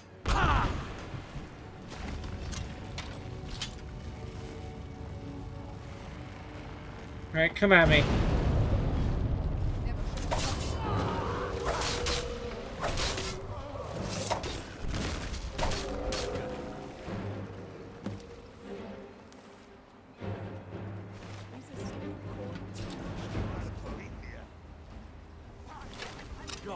What's going on? Cold, Soul Gem, Ring of Major Death Taps. Pickpocket successes better. How many ring? We only have one ring. Can we wear? No, we can only wear. Okay. Is someone there? Over here. Over here. What the heck? There's another lurker?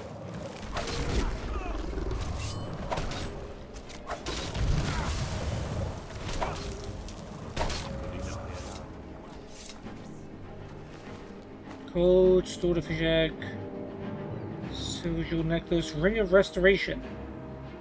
Cost 12% less to cost. Still not as good as what we've got. God. They're making us fight to stay under the carry weight.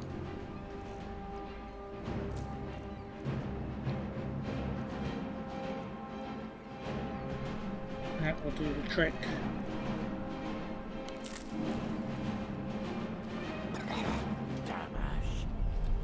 If you're looking for supplies, talk to Feathers. He'll set you up with whatever you need. Squatting isn't tolerated in the abandoned buildings.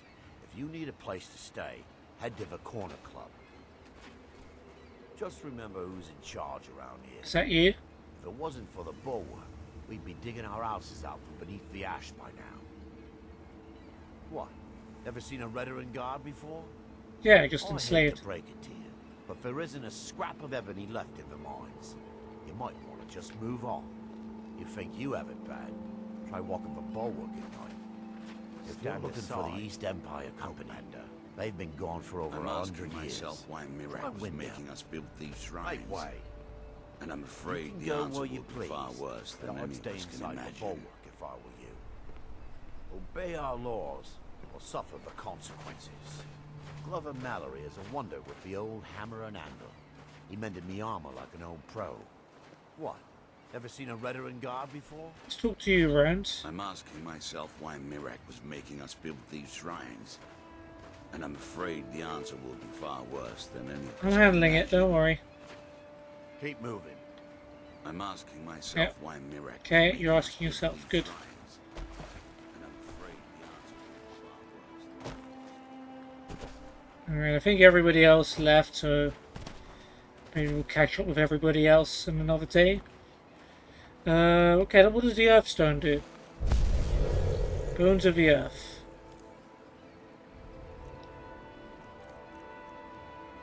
Ignores 80% of all physical damage for 30 seconds. Okay, so like a shield spell. Gotcha. All that's left is the Waterstone, which is pretty far away from anything we've found.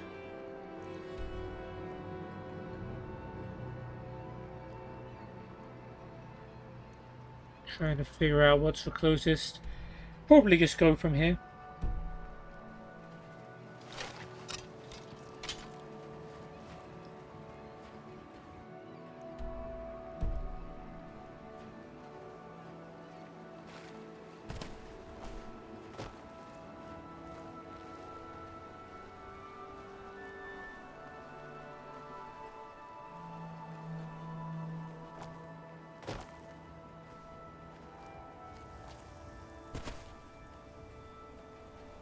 We lost our huntress.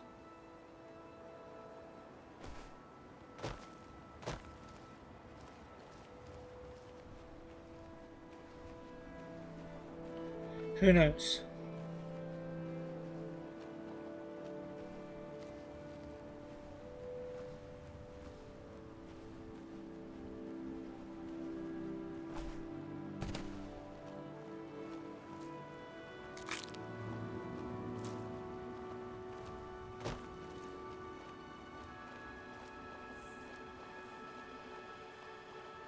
More brain people. No, they're not really people, they're just brains. Don't worry, friend, I'm not here to hurt you.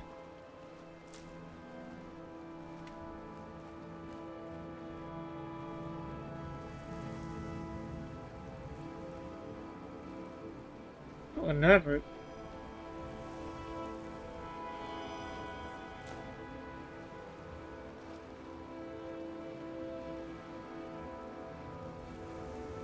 Interesting glow under the water there.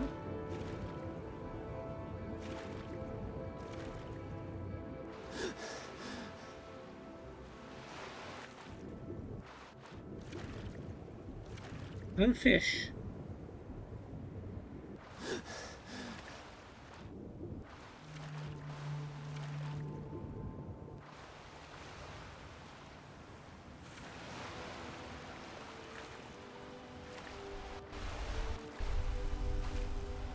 Something's going on over there. Is that an ice wraith? What the heck is an ice wraith doing here?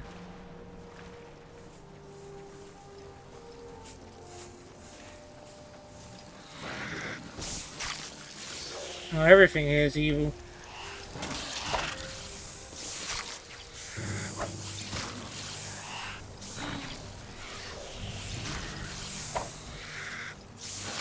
They're hard to hit, the ice wraiths.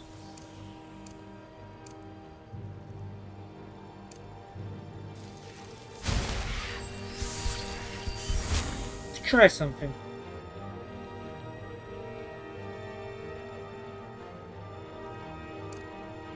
No.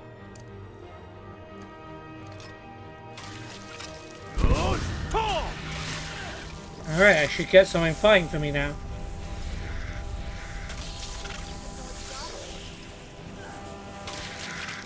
Only one of these is an enemy. I can't tell which one. These are my things, right? Sweet.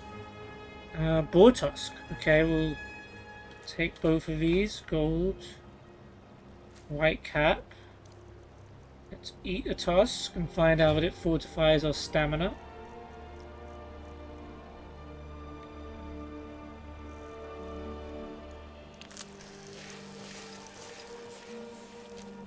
And we'll take the ice wraith essence teeth. And I guess we'll drop another 10 of these.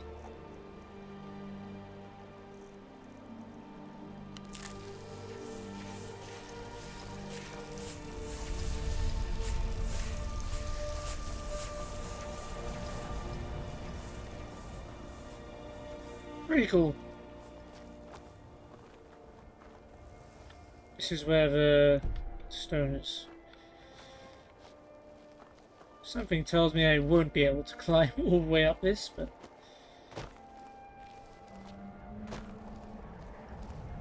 couldn't have made it next to the coast. Is that a random island? Yeah. Interesting. I wonder if that has any significance for anything.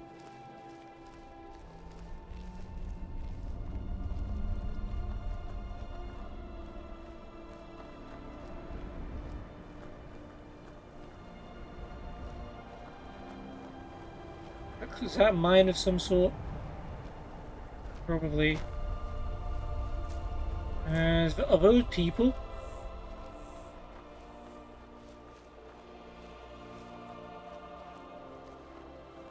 There's a ship there. Is that the ship from that other quest? Oh, would you not have attacked if we didn't come close?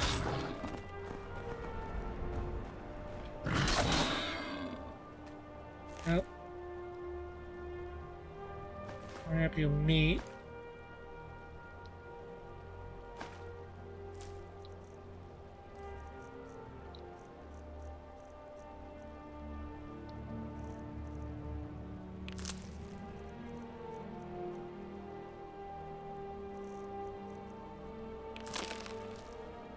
There we go.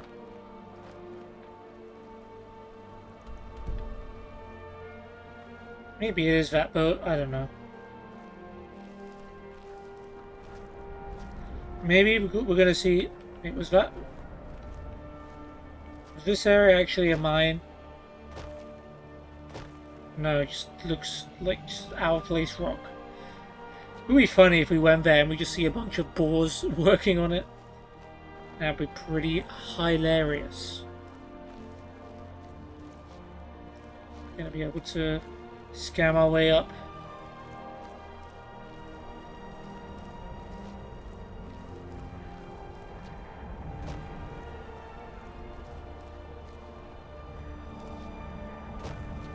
Oh, okay. So it doesn't look like it's attacking us unless we get close to it. So let's leave it alone.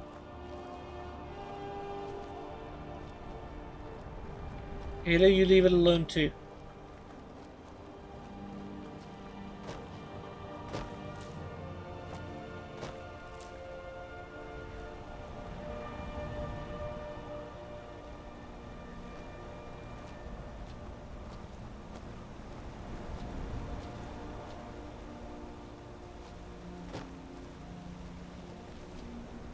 Seems unlikely, but...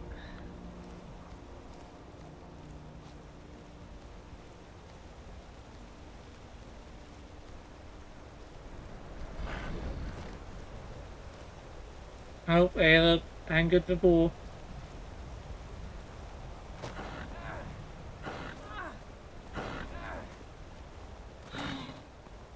Alright, I guess we're fighting.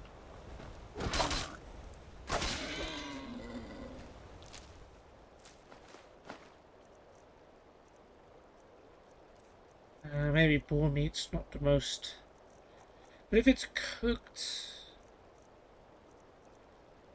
Eh...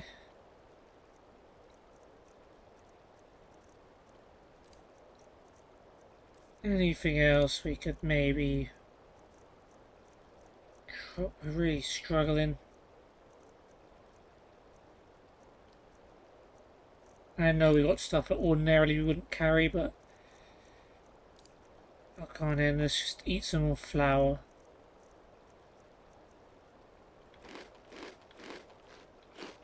Nom.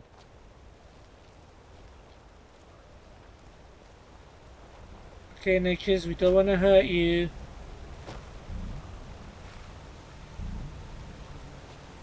Just have a way for us to get up here. Most appreciated.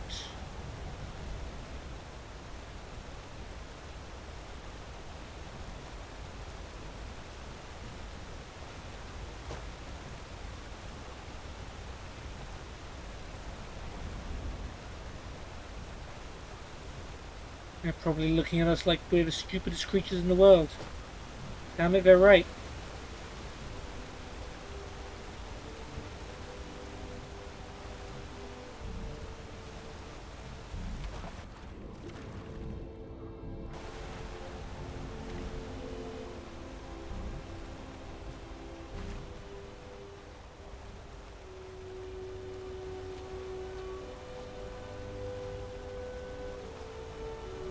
Why do you have to be in such an out-of-reach place?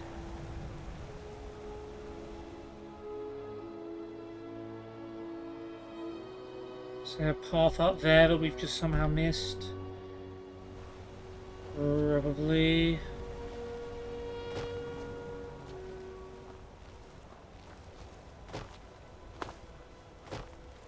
Well, there's a person there. Maybe he's friendly.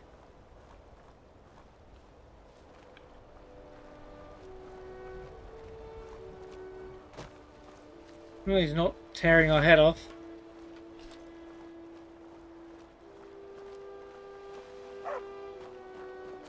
Dog. Hunter. If the Allmaker favors us, we will eat well for many days. May your It's eyes right be over there. sharp and your aim true. That's interesting. Ah, there's the path up we're looking for.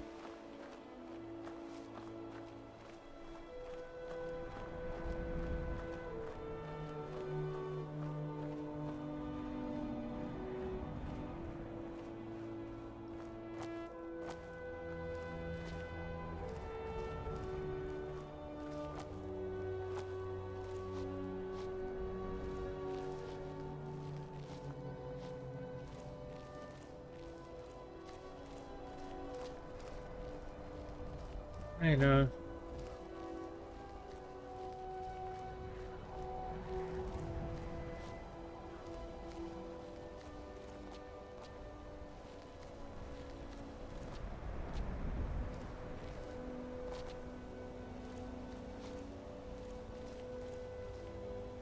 Okay, there we go.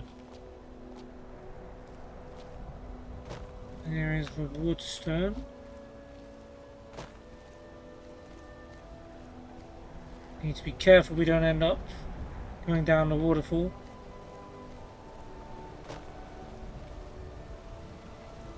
We even have a choice in the matter.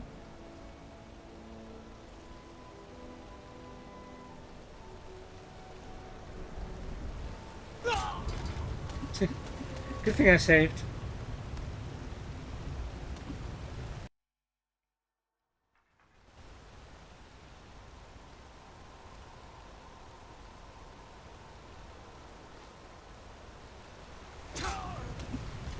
Too shallow.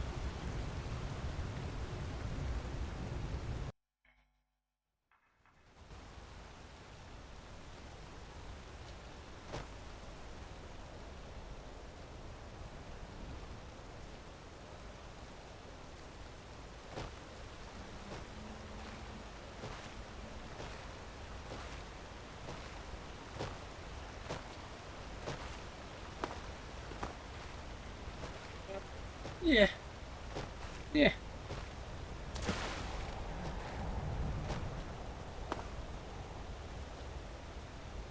Hey, how did I get over encumbered? When did that happen? I'm not carrying, yeah. What the heck? Alright. Who's up here then?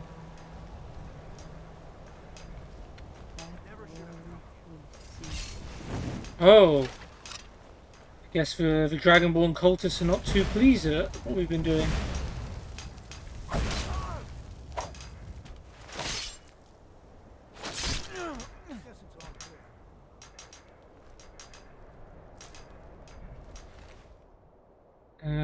Yeah, we're taking your robes at least.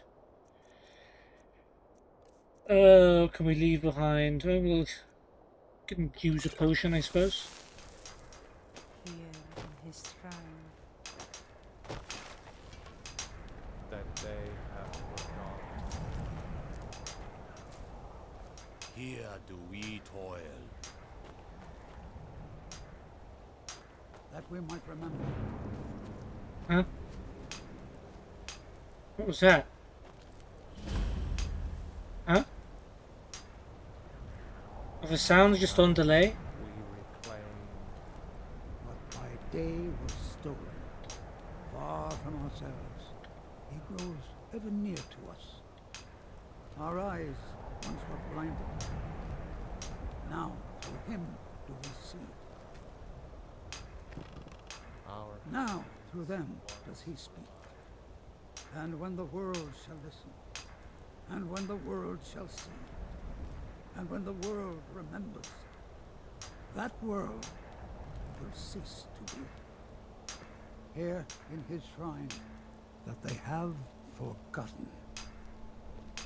Here we toil, that we might remember. By night we reclaim. Alright. Bring Benkham. was stolen. Far from ourselves, he grows ever near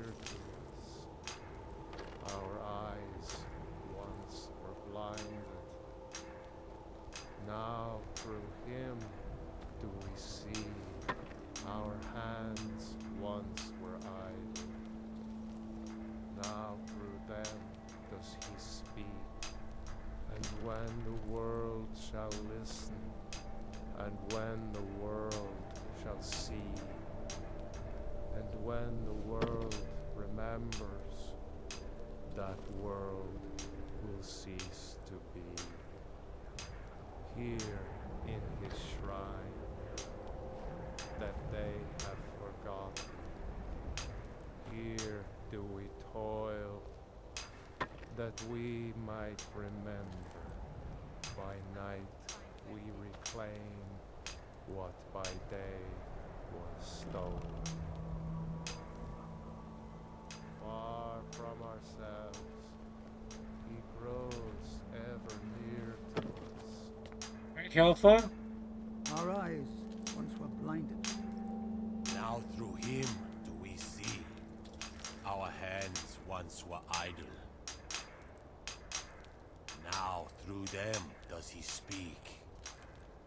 And when the world shall listen, and when the world shall see, and when the world remembers, that world will cease to be. Here in his shrine, that they have forgotten, here do we toil, that we might remember. By night we reclaim what by day was stolen, far from ourselves. He grows ever near to us. Our eyes once were blinded. Now through him do we see. Alright. Our Lisa? hands once were idle. Now through them does he speak. And when the world shall listen, and when the world shall see, and when the world remembers, that world will cease to be.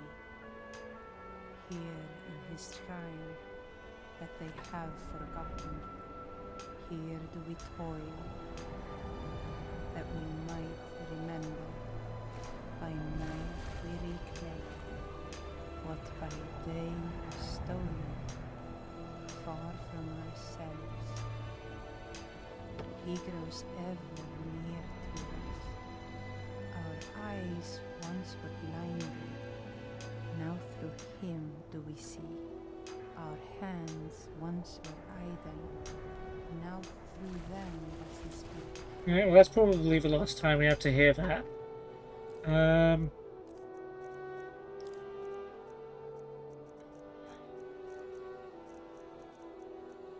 I don't know. Eat some gourds. And when the world shall listen, And when the world shall see,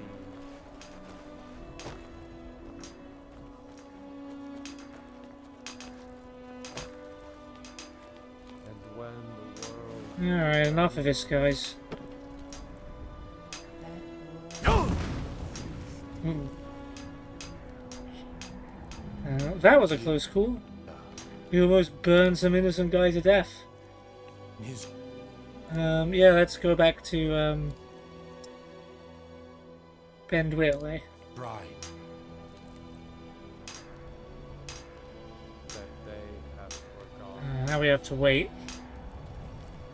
Dum, dum, dum, dum, dum, dum, dum, dum.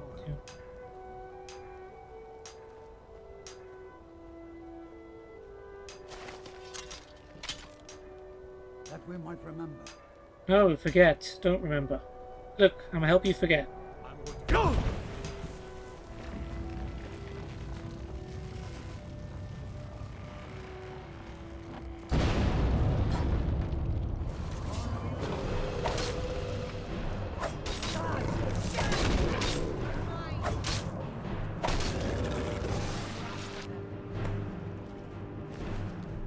Alright, soul gem, money, necklace, ring of minor health. Eat a couple more gourds. Apples, some cheese, and cheese. Do. Oh, there's a dragon down there. Yikes. Yep. Are you... Oh no, you're just a dragon.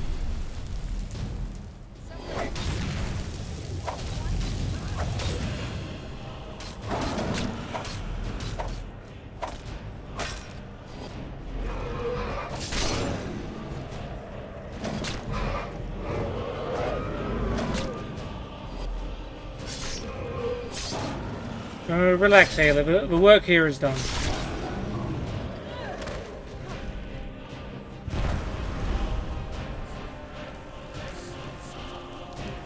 Oh, Morak's getting this one. Curse you, Morak. I just cleansed this area of your influence.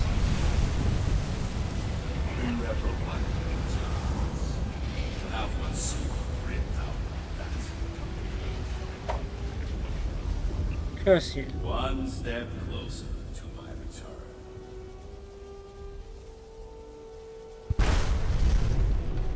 I don't like you, Morak. And they were all probably praising him, like, look at Morak taking that dragon soul, isn't he amazing? Now let's talk. It's really dead then? You talking about the dragon or the lurker? It may be dead now, but where did it come from? I never would have believed it if I hadn't seen it with my own eyes. It's really dead then? I never would have believed it if I hadn't seen it with my own eyes. It may be dead now, but where did it come from? Think we've got to get back to our ship now. When the tide goes, we'll go with it. We're already late. Not sure why we decided to take such an extended short time. By the gods! I don't even know what to say. In all my years, I've never seen such a thing. It may be dead now, but where did it come from? I never would have believed it if I hadn't seen it with my own eyes. Hope our shipments are still good. How long has it been? Probably too long. Best be shoving off now. It's a long way back to Windhelm. Are you from Windhelm? Jeez. Best be shoving off now. Best be shoving off now. Best be shoving off now. Okay, you can feel free to shove off. If you wish. Okay, so we've now cleansed all of Dragonstones. So we should be able to go back to Storm. And he should have the strength... Oh, damn it. Just remembered I forgot to get the power of a Waterstone. The autosave I made should still be there, right?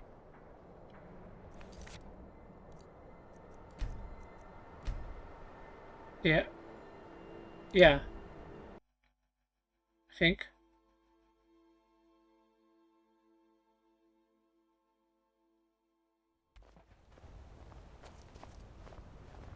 Yeah, okay. You're not carrying too much. Don't know why it does that, that's a weird glitch. What happened? I got the Waters of Life spell, which... heals everyone close to the caster 300 points. Everyone close to the caster, though. So, including the enemies. Alright, let's head back to Skull Village.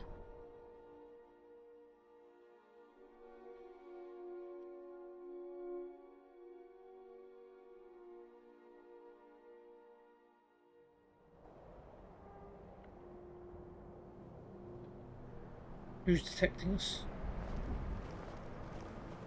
Probably everyone. My son and I gather items to trade with travelers who visit the village. Alright, Free, just eat some bread while your dad fights off Hermaeus Mora. So the dragons have returned. Well, the Skull have survived worse. We're about to find out. Are you ready to trade your secrets to Hermaeus Mora? The tree stone is still corrupted. The land is still out of balance. But with the other 5 restored, it may be enough. It will have to be. I didn't have the option of restoring the tree stone. You mean you give him what he wants? Yes. The Skal also tell of the day when we must finally give up our secrets. When Mora finally wins. Look at Free, she's shivering. As shaman, it is my duty to guard these secrets, but also to decide when it is necessary to give them up. Free does not like this one believe bit. that time is now. If I am wrong, may my ancestors forgive me. Give me the book. I will read it and speak to old Mora myself. I will make sure he lives up to his part of the bargain. I hope you know what you're doing. Give book. That is my hope as well. I am trusting that you will make this sacrifice worthwhile. Father, you must not do this. That book is wrong, evil, against everything you have taught me my whole life. I must, Freya. It is the Oh only yeah, it's way Freya, to not free Free. Solstheim forever from Mirak's shadow. There comes a time when everything must change. Nothing that lives remains the same forever. Do not fear for me, my daughter. This is the destiny that the Old Maker has laid out for me. I stand beside you, Father, as always. I am ready for whatever the foul master of this book has in store for me. Guess we'll find out.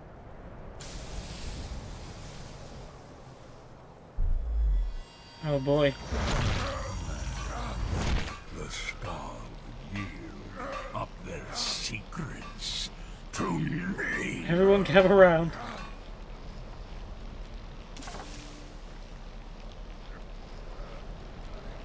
Father! No, stop!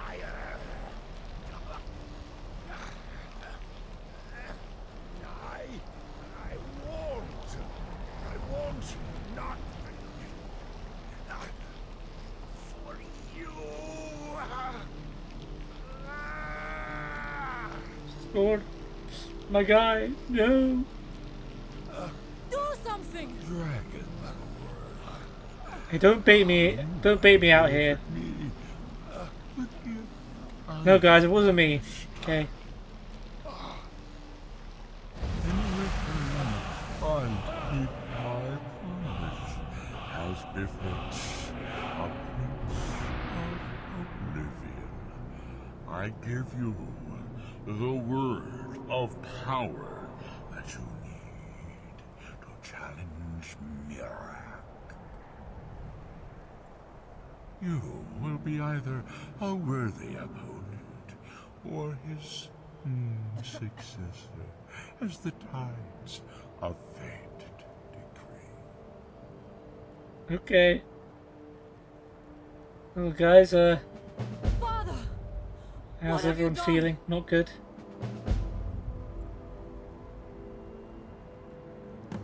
Go! My father sacrificed himself so you could destroy Mirak and lift his master's shadow from the land. Go then! Kill Mirak! Do not fail. Or what? What are you gonna do? What if I just become an ex-Mirak and destroy you all? Alright, well, I guess... Oh, Earthmind Dragon. I did not see that one coming. Oh, animals, people, and even dragons must do your bidding. Okay, so if I use Bend Will on a person, and that takes control of them, but I can actually use it on a dragon to turn it to my side. That makes perfect sense based on all of the lore that for some reason went over my head until now. Yeah, so Mirak is controlling the dragons using this shout, so it makes sense that the third dragon soul here is the third shout. Word of the shout is for dragon. Alright. I'll be taking this book back since it's very valuable. Skull Boots.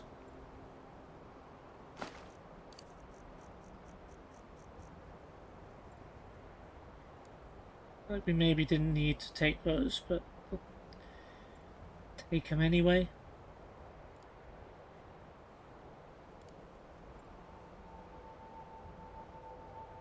Just in case.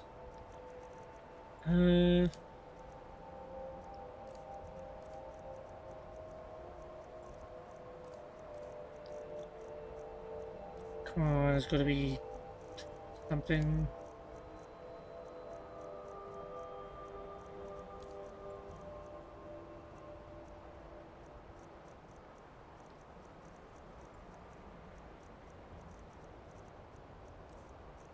More food. Yeah, sure, we'll eat some clam meat. Some cheese.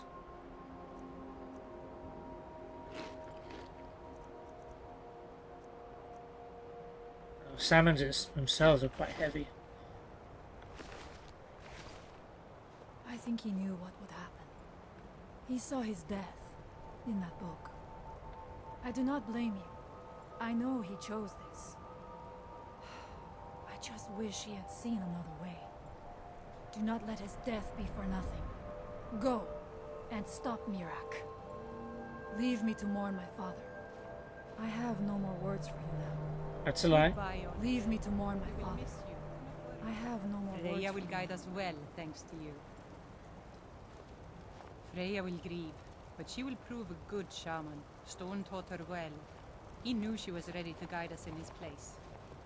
We won't forget what you did for us, Storm Crossrider. Now everyone's giving their tributes now. Alright, let's be respectful. Freya! Oh, that's Dior. Sorry. I need to talk to you in a second, Dior.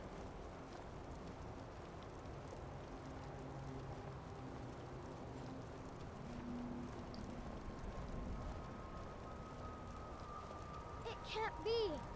Please, Allmaker. Send him back to us. Reborn the monster. No? That not work.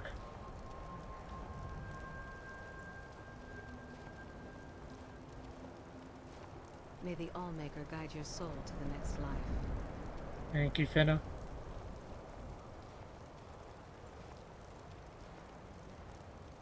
Freya, what happened? What was that thing?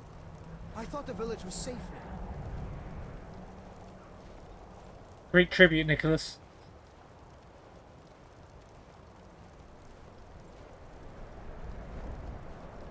Return to the Allmaker, old one. The Scar will never forget your sacrifice.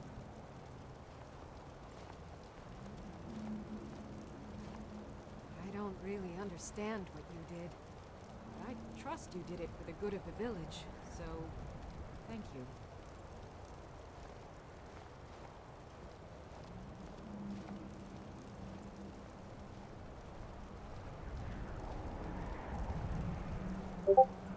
By the gods, I've never seen anything like it. I don't think this will go in my book. Why? This is one of the best parts. A manifestation of Hermaeus Mora. That book Storm was reading. I've read vague hints of them, but never thought to actually see. Alright. Okay, everyone's gave one word of tribute and then left Freya to mourn on it by herself outside. Cool. I did want to actually check something out before we wrap things up here. So if we go to our books, and if we try and read...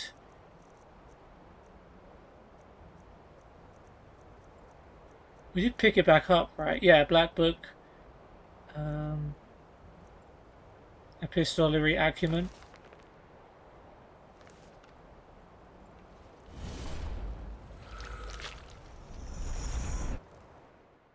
It's just gonna take us back to this area here, right? Like chapter 3. Oh no, yeah, okay, yeah, it just takes us back here. Never mind, I just wanted to try it. Okay, so we can change our power if we want. We've read enough of this book to know how to be able to just change our power. Sorry, Freya, I didn't mean to mock your dad's memory, kind of. Okay, let's head back. One reason I'm really eager to head back is because we've been overloaded with stuff to carry for a very long time, so I am eager to drop it all off for our next adventure. Talk to Captain Galland if you're looking to book passage. Yep.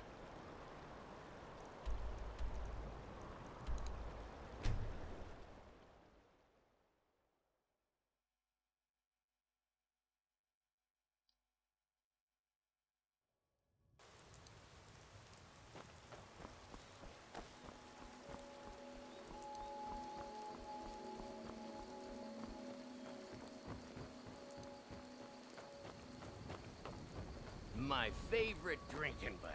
Let's put a hole in that.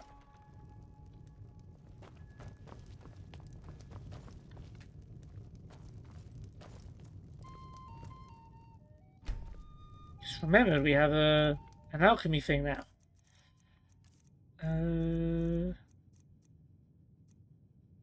Well, we had one before.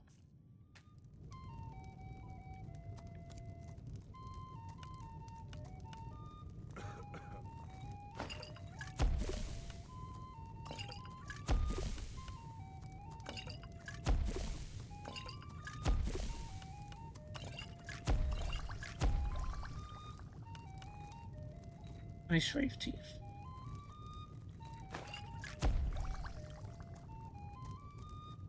I'm gonna keep a boar tusk.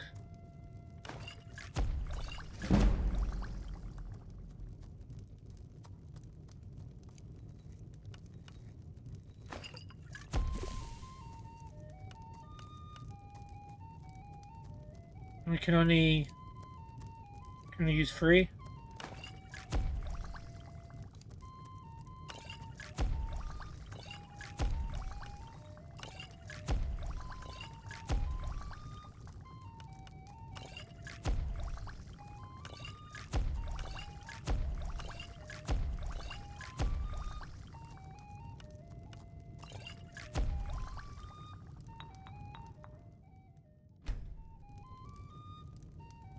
Okay.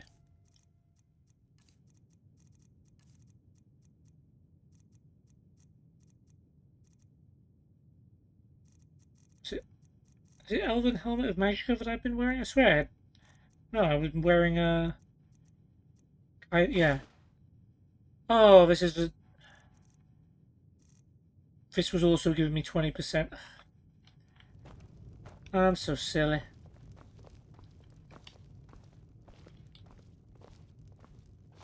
And after making all of those potions, I'm carrying more than I was before.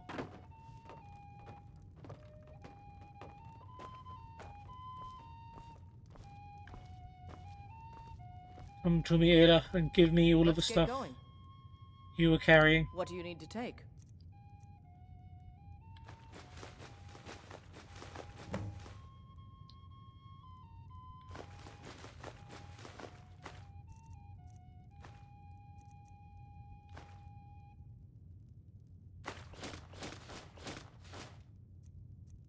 Keep the Yorkish one.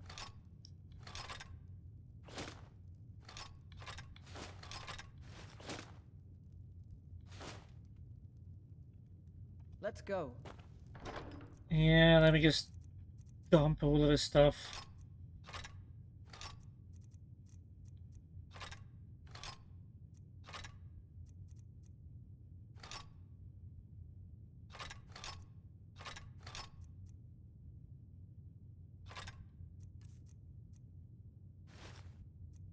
All right.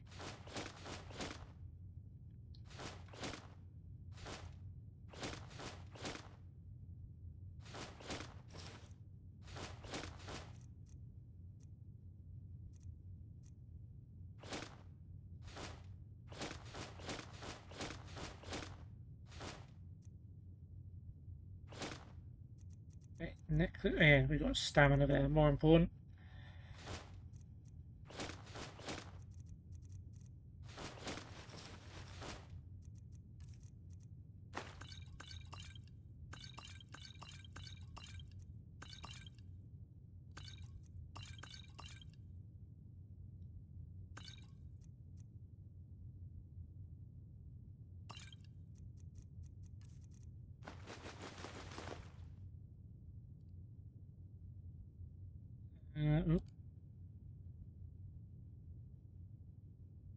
Oh.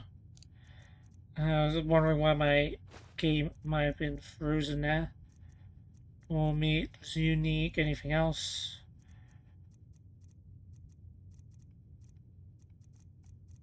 I think so.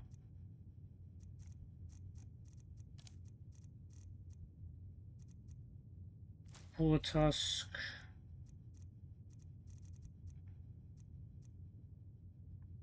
Giant lichen.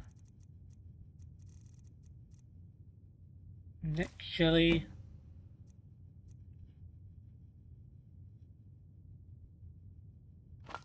Out of mammoth tusks. Small pearl. Well, we could eat one. Restore stamina. Spring and sap, we can eat one.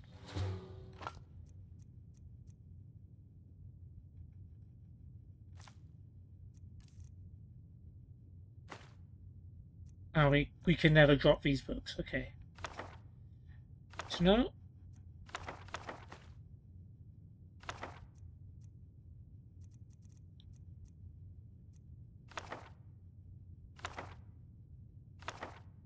Quest item. Okay. Cool.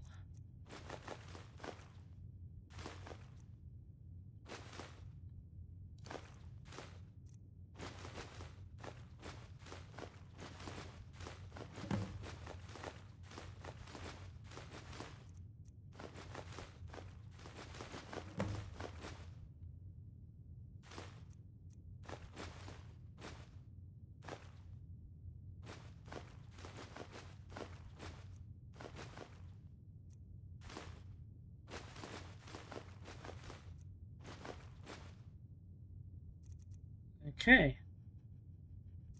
It's quite the clear out. Now we have 144, so our carry rate's pretty good.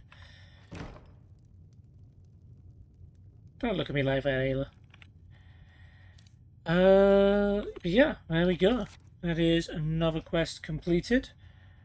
Took a while, but there was another sort of quest that we were supposed to do in parallel that the other one, which we didn't do, which we also had to do in order to progress the Gardener of Men. So, yeah, we learned the hidden knowledge of epistolary acumen. We had a little one-to-one with Hermaeus Mora, who said he knew the words to the shout that would allow us to potentially defeat Mirac. He wasn't very committal about that, but he did hint at perhaps needing a new follower instead of Mirac, one that he could have more control over, which apparently is us, which I'm a little skeptical about, to be honest. But yeah, he taught us the second word, and he would only give us the third word if we convinced Storn to give up the secrets of the Skull to Hermaeus Mora, which they've been keeping away from him for a very long time.